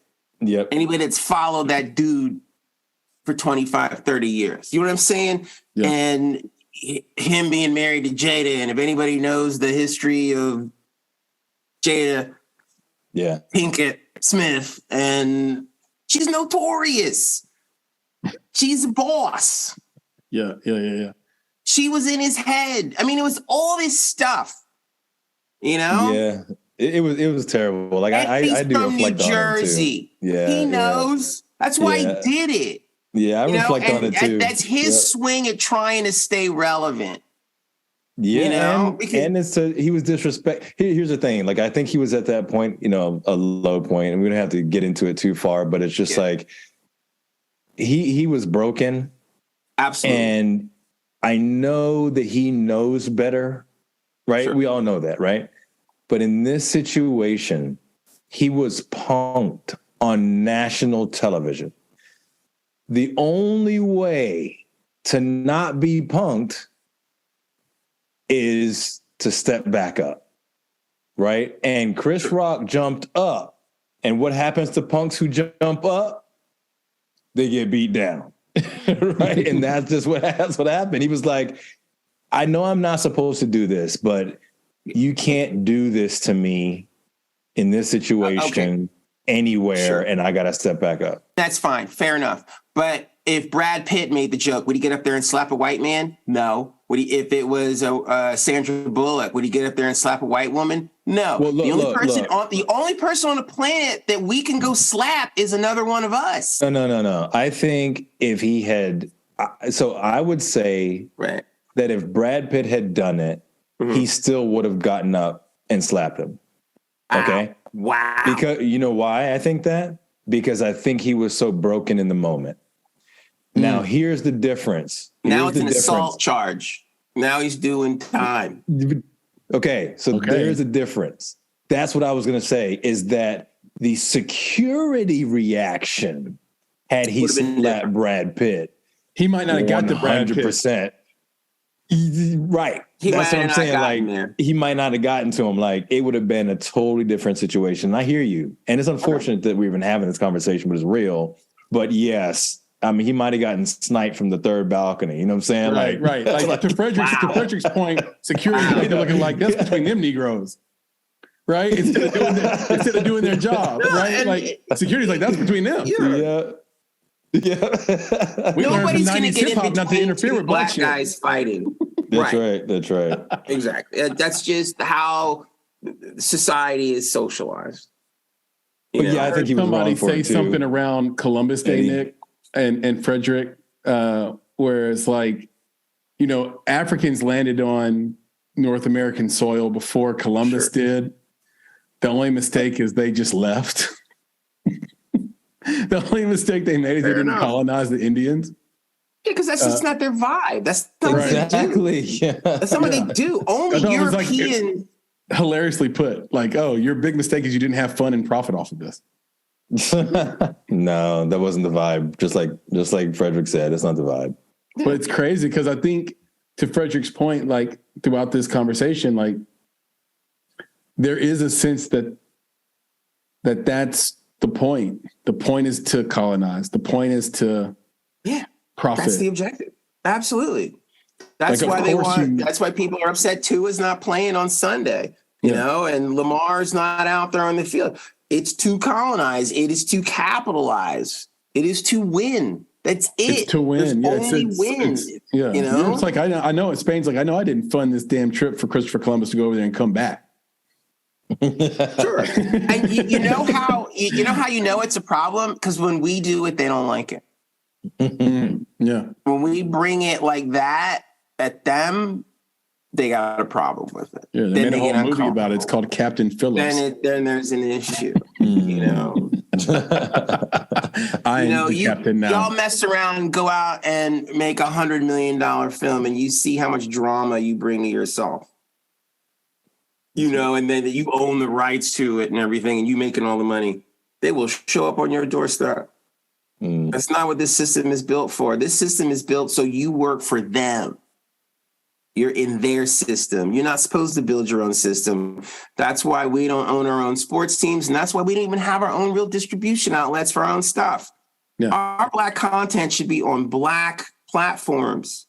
And I know that sounds like I'm being a segregationist, but that's a fact, and that's what we need. I would at least say in addition to, yes, Frederick.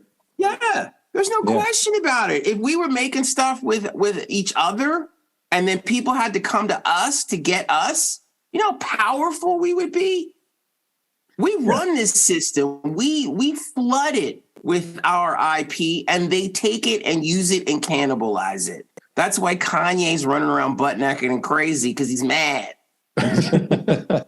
He found out. He found out. And then he's trying to blow the whistle and he's like, yo, this whistle don't work. Like nobody's hearing me. Nah, and he's going in the wrong direction. He gotta learn how to speak about some things. Yeah, we talked about that because it was like if he was a better communicator outside of music, he's the best musical communicator of emotions.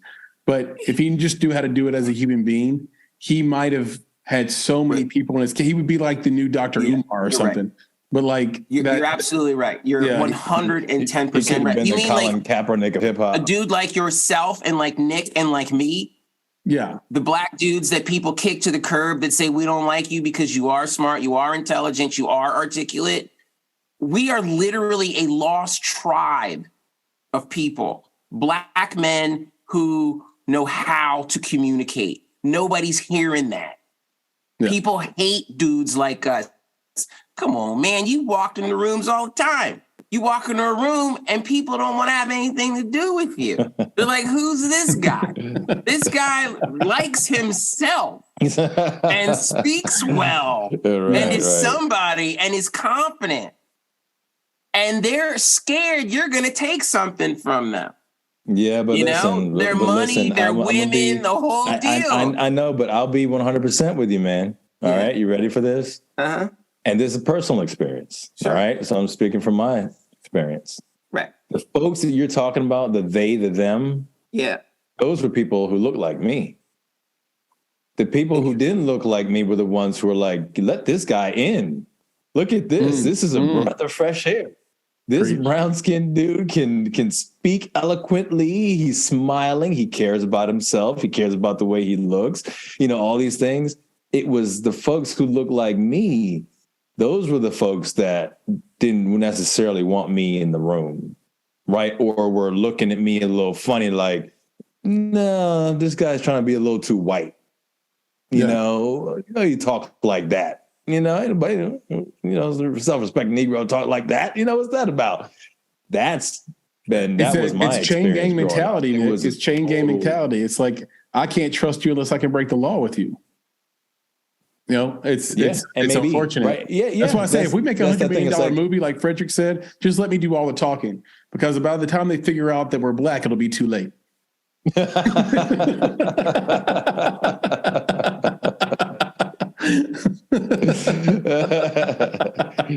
got just enough light skin in you, right? Just to make it work too. Yeah, and the way I talk to them, I'll just talk to them on the phone. They won't see my face. You know. That's right. See, Frederick, I got too much bass in my voice, you know, so it throws the whole thing off. Yeah, see, I feel threatened right now. Exactly, right. Frederick, why is the word no more powerful than the word why? Like, why is no? You said no was the most powerful word in the universe. A powerful word in the universe, because there's a lot of positivity on the other side of no if you have the courage to be able to say it. You know, when you take a pass on something, you go, no, I'm not doing that. You know what I mean? No, I'm not drinking tonight.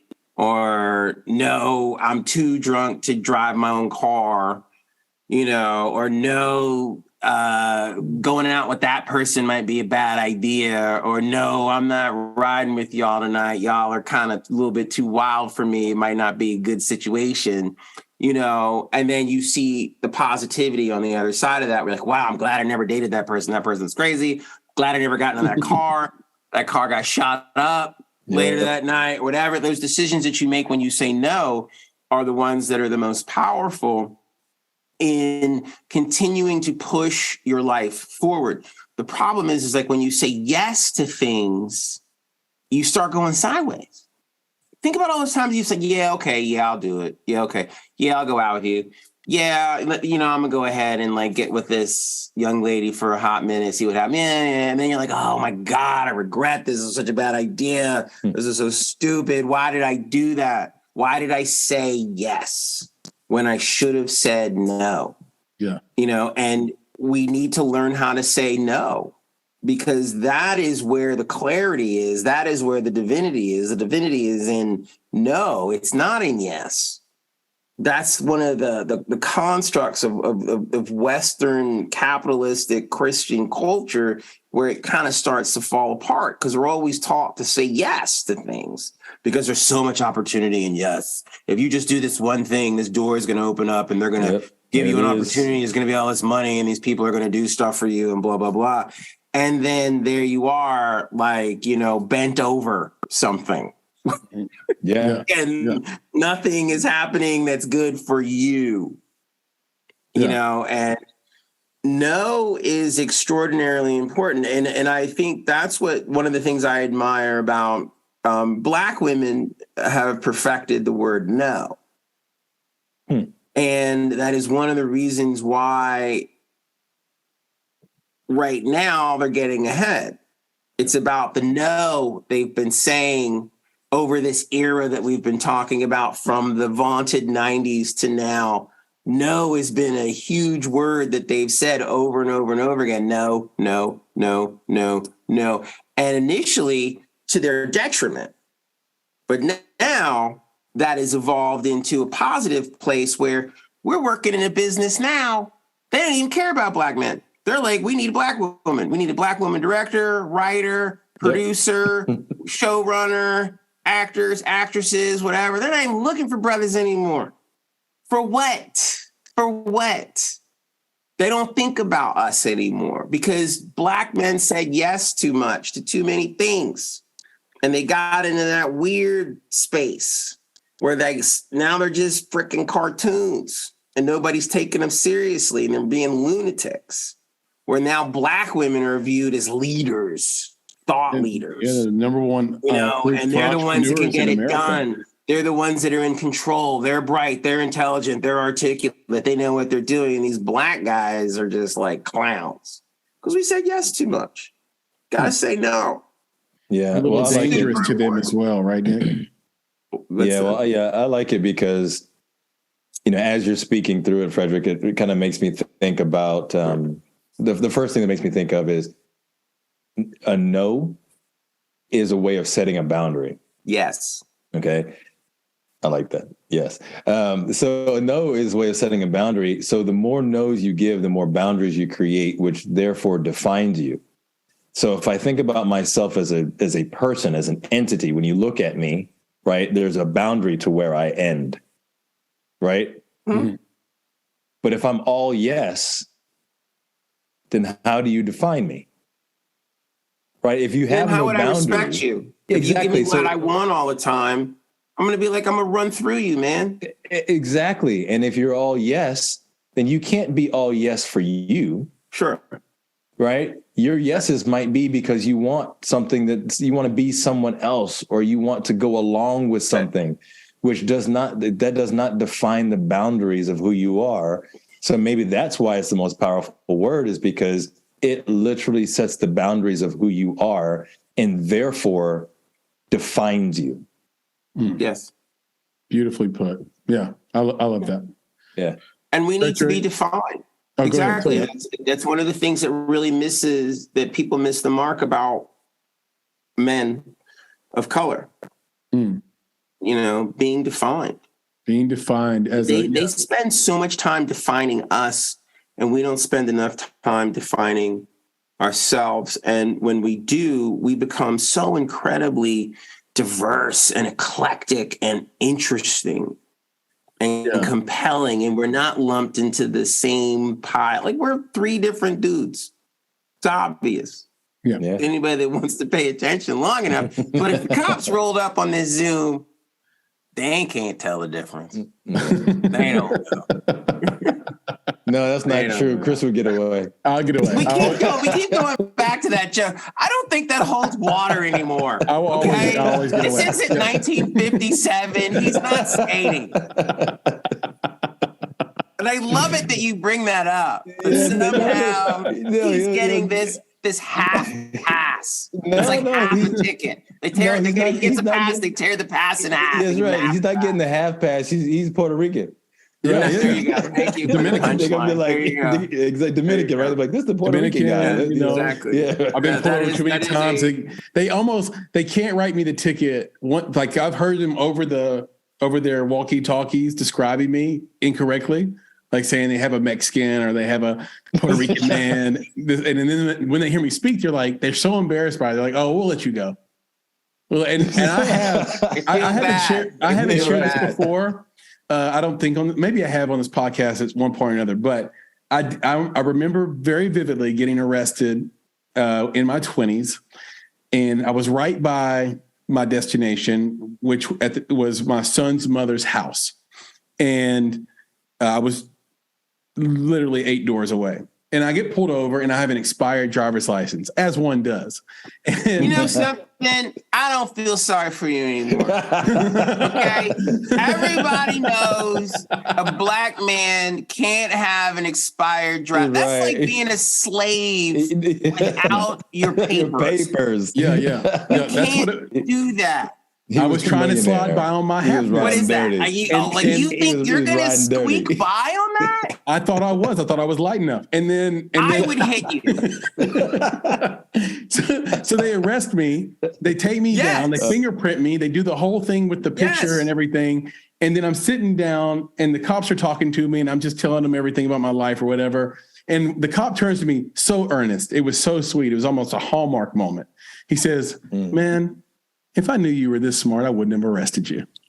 I was like, but that's over. That made my brain explode. That's nice. That's him just making himself feel better. Yeah. You still getting arrested. Yeah, they let me go. It doesn't change anything. They let me go. I didn't end up having to go to court for it or anything. What'd you pay? I don't think I paid anything. You paid something. But they were like, oh, I think they were just kind of like, oh, this isn't one of those black guys. You paid something. I ain't ever gotten my money back. I was offended. They let me go. Oh yeah, here's this number. You call this number. You get your money back. You don't get your money back. It's a grift. They take about $2,000 out of your ass for a mistake. And they never give you your money back. No. They take it from you, Frederick. They don't take it from the light-skinned Chris. Light-skinned Chris skates. Yeah. What do you get? You get a smoothie on your way out?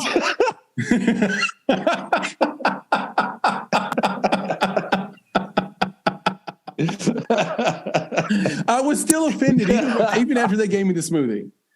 So even after I did the smoothie, of course I got a smoothie. This is bullshit. I can't believe this happened. That's right. I was shocked. It taught me a lesson. It was kind of like, yes, it's a black thing, but it's also like it's the ignorance is deeply ingrained. Like there's a certain type of black person that's kind of being hunted. Like, how many of those kind of black people, the one that's in my mind as a cop, can I take off the street? And what are the variety of ways that I can do it? Because remember, it's a threat. I got pulled over on my street. So they didn't know my driver's license was expired when they pulled me over because it wasn't my car, which is another reason you can be mad at me. This story gets worse. Yeah, it's another reason you can be mad at me. Expired license is not my car. You realize what you're saying?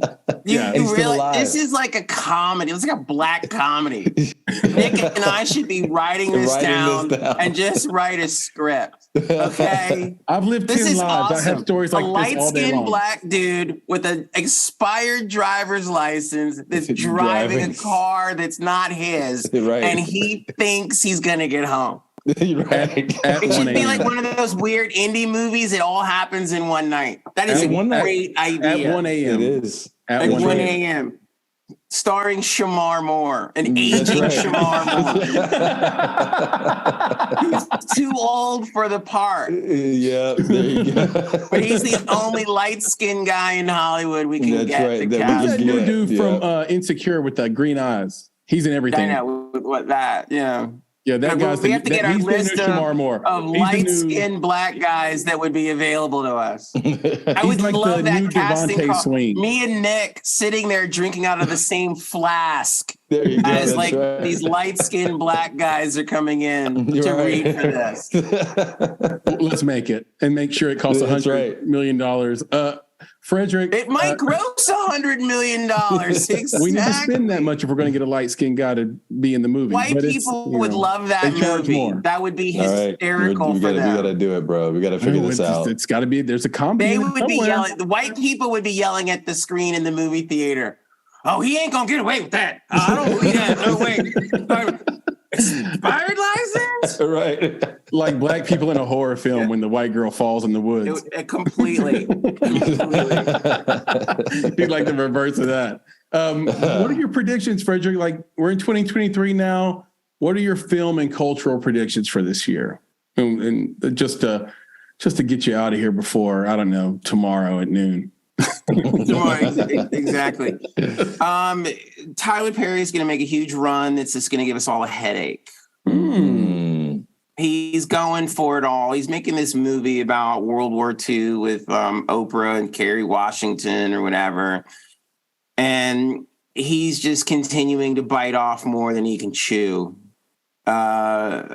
That's going to be, I don't know. I just, when he's trying to do serious films, they just seem to be like a big epic fail.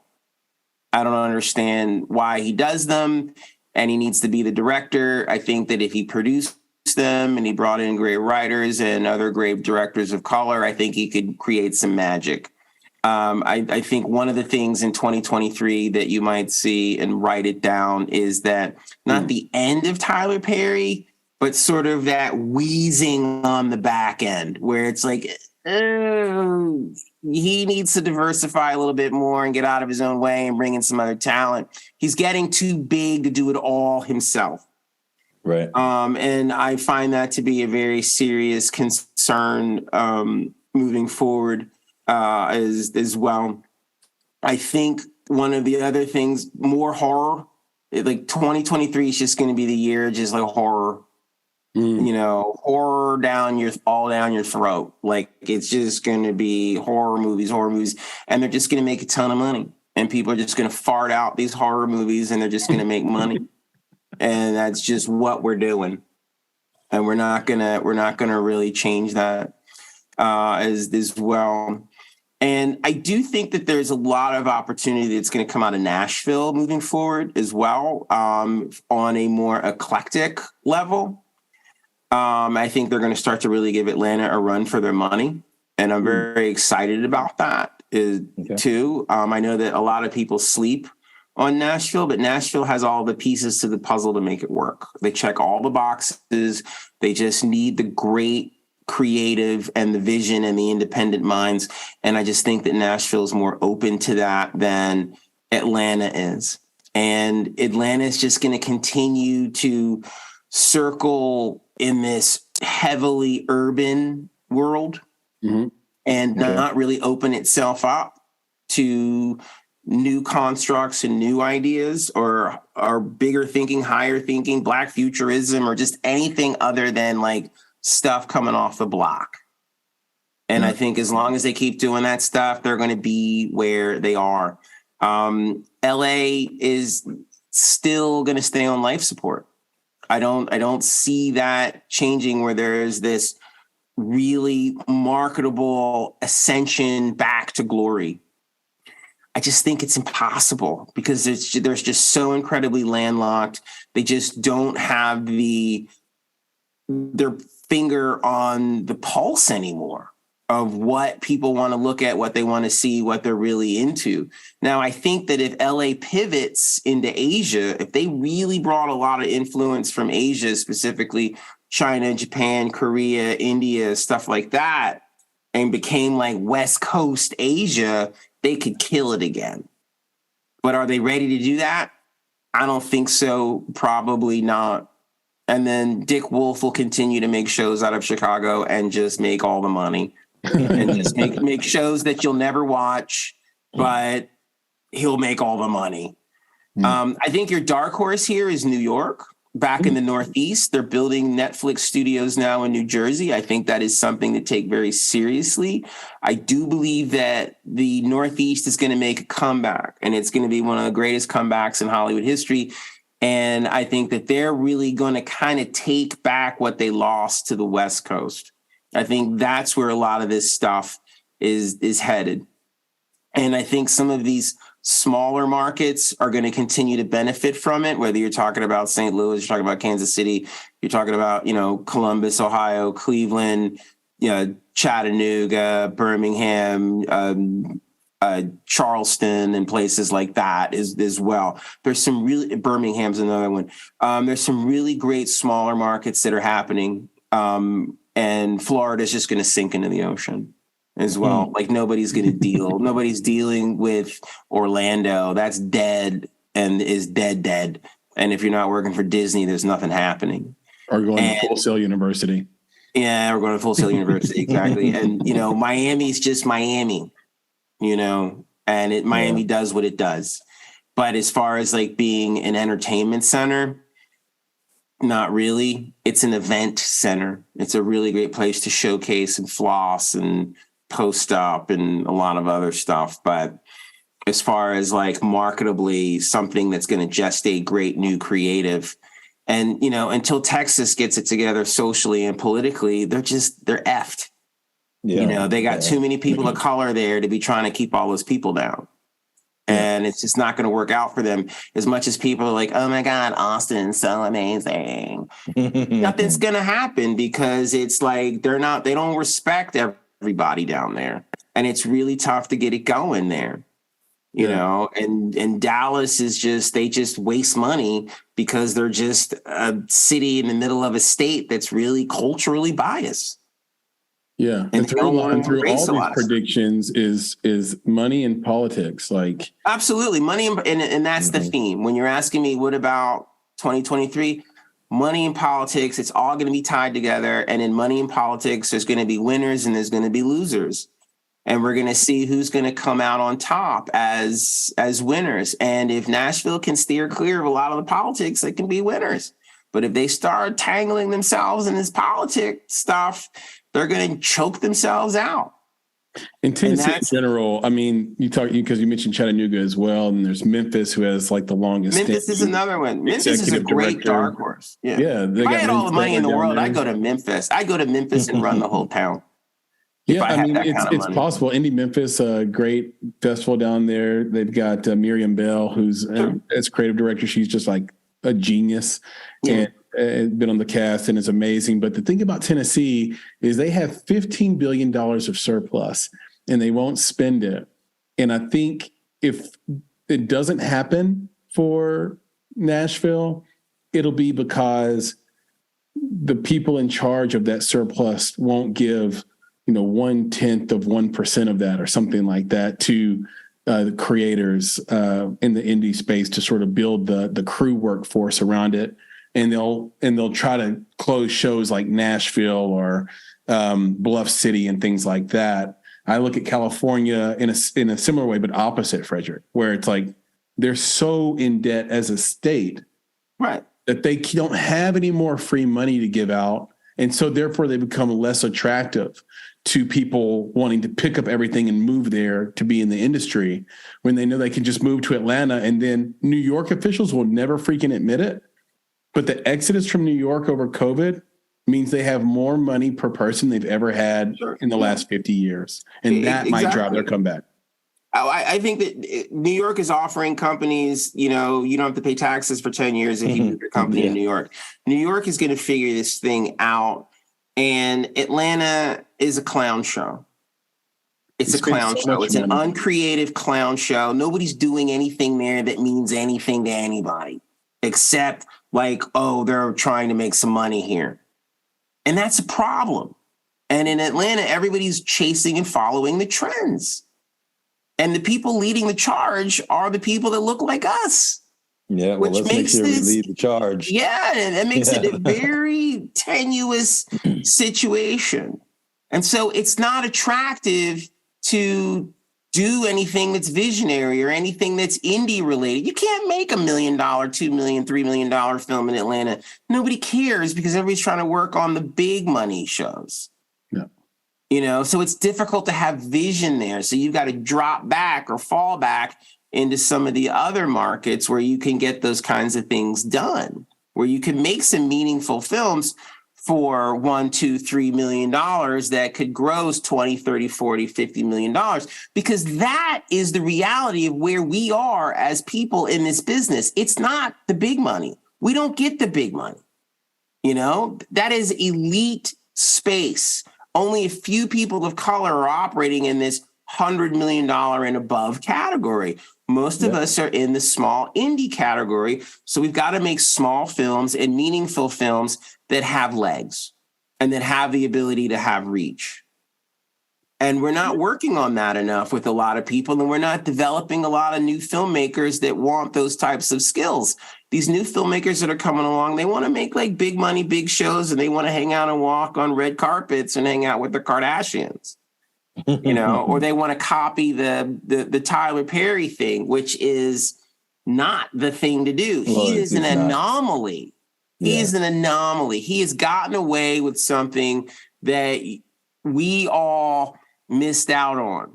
We didn't think that up back in the day. Hey, we're going to take these like Chitlin Circuit stage plays and we're going to turn them into movies.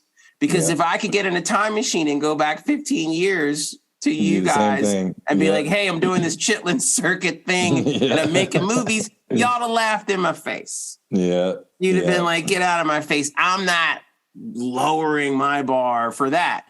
He was cool with that. He has no shame to his game. And guess what? He made all the money. Well, and also you can't cash his lottery ticket. People always think cash it twice. You can cash a lottery ticket twice. You can't cash a lottery ticket twice. He's got it.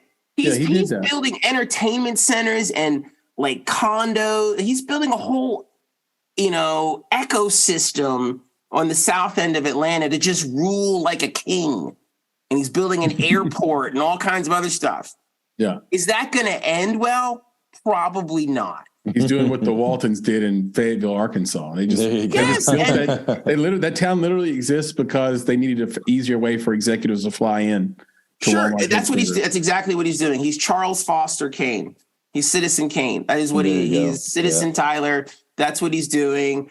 And is that going to end well? Probably not. Is he ever going to win an Oscar? Probably not. Is he ever going to be considered a great director? Probably not. Is he ever going to be considered a great writer? Probably not. Ever a great actor? None of that. It doesn't matter. He makes the system money, and that's all that they really care about. And we're just in this era now of the system isn't interested in new Black art or new Black ideas. They love recycling the old stuff. They're so good with the old stuff. Yeah, with just the status quo, the stereotypes or whatever. They would shoot us dead if we walked into a development meeting with a new, fresh idea that's like, okay, we got this thing about these Black people and they're on the moon. They'd shoot us in the face. Black people on the moon. Exactly. What do you mean? Black people don't go to the moon? What are you talking about?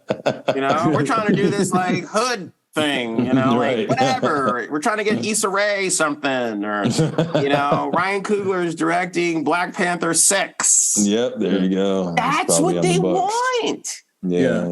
That's what they want. Wakanda Forever is interesting because in the original Black Panther, because it spoke to the sentiment of the Black community, which is like we wish this fake place was real, even though it was a dictatorship. It's a really, there's a sadness in it, but it's also a comic book.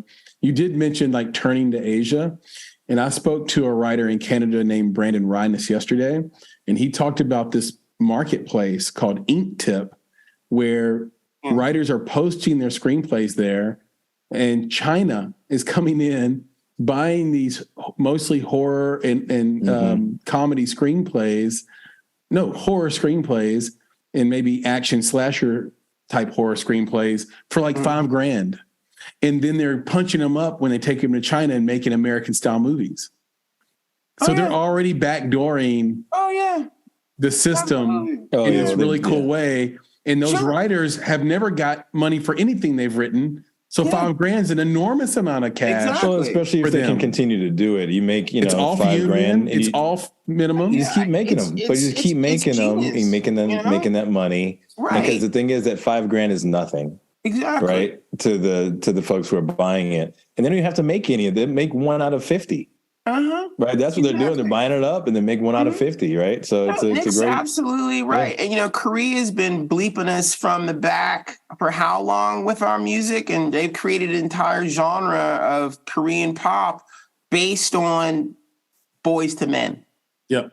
You know what I mean? Happened is Boys to Men literally went to Japan. Like they basically just came in and just like tore the page book out of the 90s and created an entire. It's a true story, Frederick. It's true. Boys to Men lost their record deal in the U.S. because they made an album that the U.S. wouldn't release. They went to Japan where they would release the album, and they stayed over there working for a while. They did a documentary in South Korea. Yep. They produced albums for Korean and Japanese artists. They have a Christmas album that came out in Japan only. And then before you knew it, explosion. All these guys are singing R&B now. Asians know Black people are the truth. They know it. And they're all about it in the music. They've gotten all up into the film and they're building infrastructure in Africa. Asians know Black people are the truth. They're cool with it. They're just like, how can we get in on this? We want to make this work. And like Nick said, they're getting it at bottom basement prices. That's right. For a bucket of chicken, knows he's they can get some, intellectual property from the Black community. We sell ourselves cheap, man. We don't ask for a lot because we don't have a lot, because we don't know a lot. We haven't been exposed to a lot. So $5,000, you wave that in front of the face of a struggling person of color in America, they gonna take it. Yeah. Yeah. Well, to be fair, Brandon is a white guy, but he is also Canadian. How does that even? Right. Anyway. Thank you. You're right. Frederick, nice. This has been illuminating, fascinating, entertaining, inspiring, and educational, as I knew it would be, my friend. Anytime, my friend. I can't thank you enough for coming by, celebrating yourself, tar on tar, right? Like this is Frederick on Frederick. So thank you. So but I hope it was a good time. Yes, I appreciate it. I do want to plug one thing. I have a film, Pre-Existing Freedom. It's just released on Amazon. It's called Discovering Indie. It's a series. I am season 7, episode 5. Yep. Yes. So I am interested in people seeing that. It seems to be gaining some traction. And it's eligible for an Emmy this year. So I'm going to submit it and see what happens. Awesome. Do your thing. I just did one more time. Say the name. Say the name one more time. I'm sorry. We stepped on. Say the name one more time so we can get it. Pre-Existing Freedom on Amazon Prime, and it's called Discovering Indie is the program, and it's season 7, episode 5. Perfect. There you go. We just did our voting on the PGA, on Producers Guild, and I don't know if we get to influence Emmy voting at all. I need to email some people, but if so, and if I could, you'd have my vote, of course. Thank you. Stuff that ballot box. I ain't playing. Mm-hmm. Yeah. Done. Frederick, Emmy. Second Emmy. Let's go. Yeah, let's go. Second Emmy. Let's go. I'm ready for it. Exactly. So I'm ready for it too. So I'm looking forward to getting some things done in this coming year in 2023 that are, some of it is Nashville, and I'm really kind of eyeballing Kansas City as well. My long shot, my, home run is Kansas City. I'm really excited about the idea of going there and shooting some stuff that's more indie based, because I know a lot of people and I can get away with a lot shooting in Kansas City as well.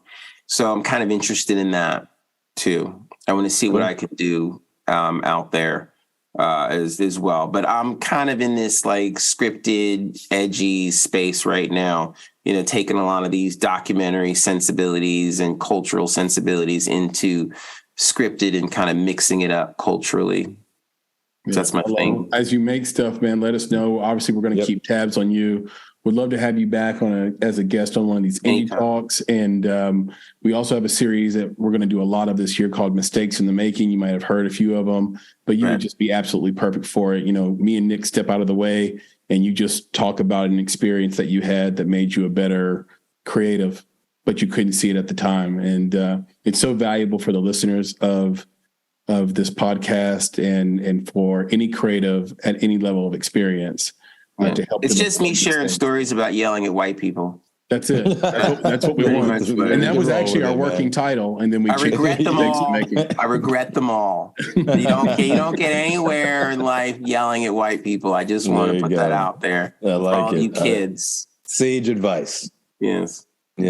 Sage advice for a changing world. Right. I love it. Frederick, we love you too, man. All right. Love you guys. Appreciate it. All right. You guys take care of yourselves too. Be safe. You too, man. Talk to you soon. Both of y'all. We're going to hang out. Yes. We're going to hang out. All right. Let's do it. All right, my man. All right. Peace. Well, that was exactly how I expected. More than what we asked for, but in the best possible way. But everything that we wanted, right? Like everything we wanted. Yeah. That's right. That's perfect. It was wonderful. It was so good. And I would want everybody to go out there and check out on Amazon Prime, Pre-Existing Freedom, Indie Stories, Season 7, Episode 5. Support. Don't just say you support independent filmmakers and creatives. Go out there and actually support independent filmmakers and creatives. And now, as we wrap up this incredible, and this has the girth of a year in conclusion episode, and the length of a proper year in conclusion episode. And unfortunately, we mentioned this already. If we could and we had time, we would have every guest from 2022 on the podcast. But alas, all of them have something interesting to say, and we'd be here until next week if we brought them all on. Evidenced by just like Frederick alone, he has so much to offer. That went by like that. I had no idea how long we were talking. I mean, I did because I'm kind of producing this thing, but I didn't want him to stop, is what I'm saying. Right. And if we had everybody on, even a fourth guest, it would be just like this mega episode. So all of a sudden it would be like a Dan Carlin episode. And I, we don't necessarily do that here yet, although we have had some pretty long conversations. But I think those three were great picks. So appreciate everyone for listening to this podcast in 2022, being such a important part of the success of the podcast. We were incredibly successful this year, not just in the guests, but also with the engagement and also just on the charts. I mean, for a little podcast that has a small staff, that isn't part of a big studio, and this audience knows this about us. We're not part of a big studio. We're not signed by iHeartRadio or Spotify. This isn't NPR, and this isn't This American Life. We don't have some professional studio in the middle of New York with a staff of 20 people that are all on salary. So when we find out that we ranked 20th in the United States in film, we're blown away by that. When we find out last week that we're number 2 in Nigeria, we're blown away by that. Top 10 on a regular basis in Canada, and in Germany and Brazil. And that's thanks all to you wonderful listeners that are taking this journey with us. And please continue in 2023. We have so much awesomeness in store in a variety of ways for this audience. And I know that you guys are counting on us to be a credible place to go and listen and take advice and get inspiration and education. And we don't take that responsibility lightly whatsoever. So we want to just keep winning on your behalf as well as our own, and keep providing a different viewpoint, a different POV for the indie filmmaking experience than what's already out there. And so if you want to stay aligned with us, that's easy.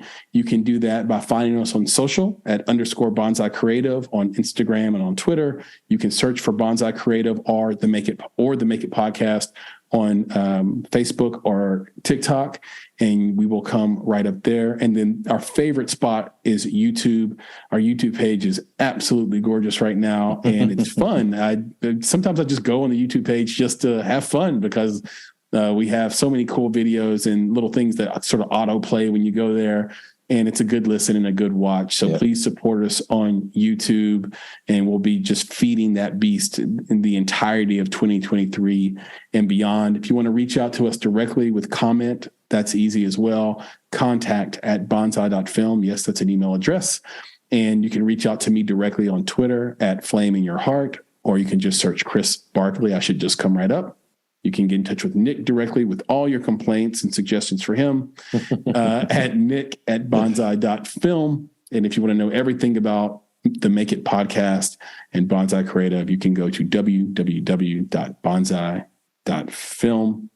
And with that, Nick, please, for the last time in, I guess, unofficially 2022, leave us with the credo. Of course. And, I'll have to just echo, everything you just said. And so happy for the guests that were on here today. So happy and blessed and grateful for a wonderful 2022. So thankful for all the people that we have on this team. We have Elise and Papa Bear, folks who have supported us like Jason McConnell, Maddie, little Maddie in there, got to throw to Matt Williams, but all of our friends, who really supported everything that we do. And of course, our family, who deals with some of these late nights. And of course, our paid contributors and Women in Film and Television, who serves as our fiscal sponsor. We appreciate all of you for who you are, what you do, and the support for us. But as we go into 2023, I do have to say to the filmmakers out there, be better, be creative, be engaged. And thank you for listening, Nick. Talk to you soon. Yes, sir. We'll do it again, man. Peace. All right, brother. Take it easy.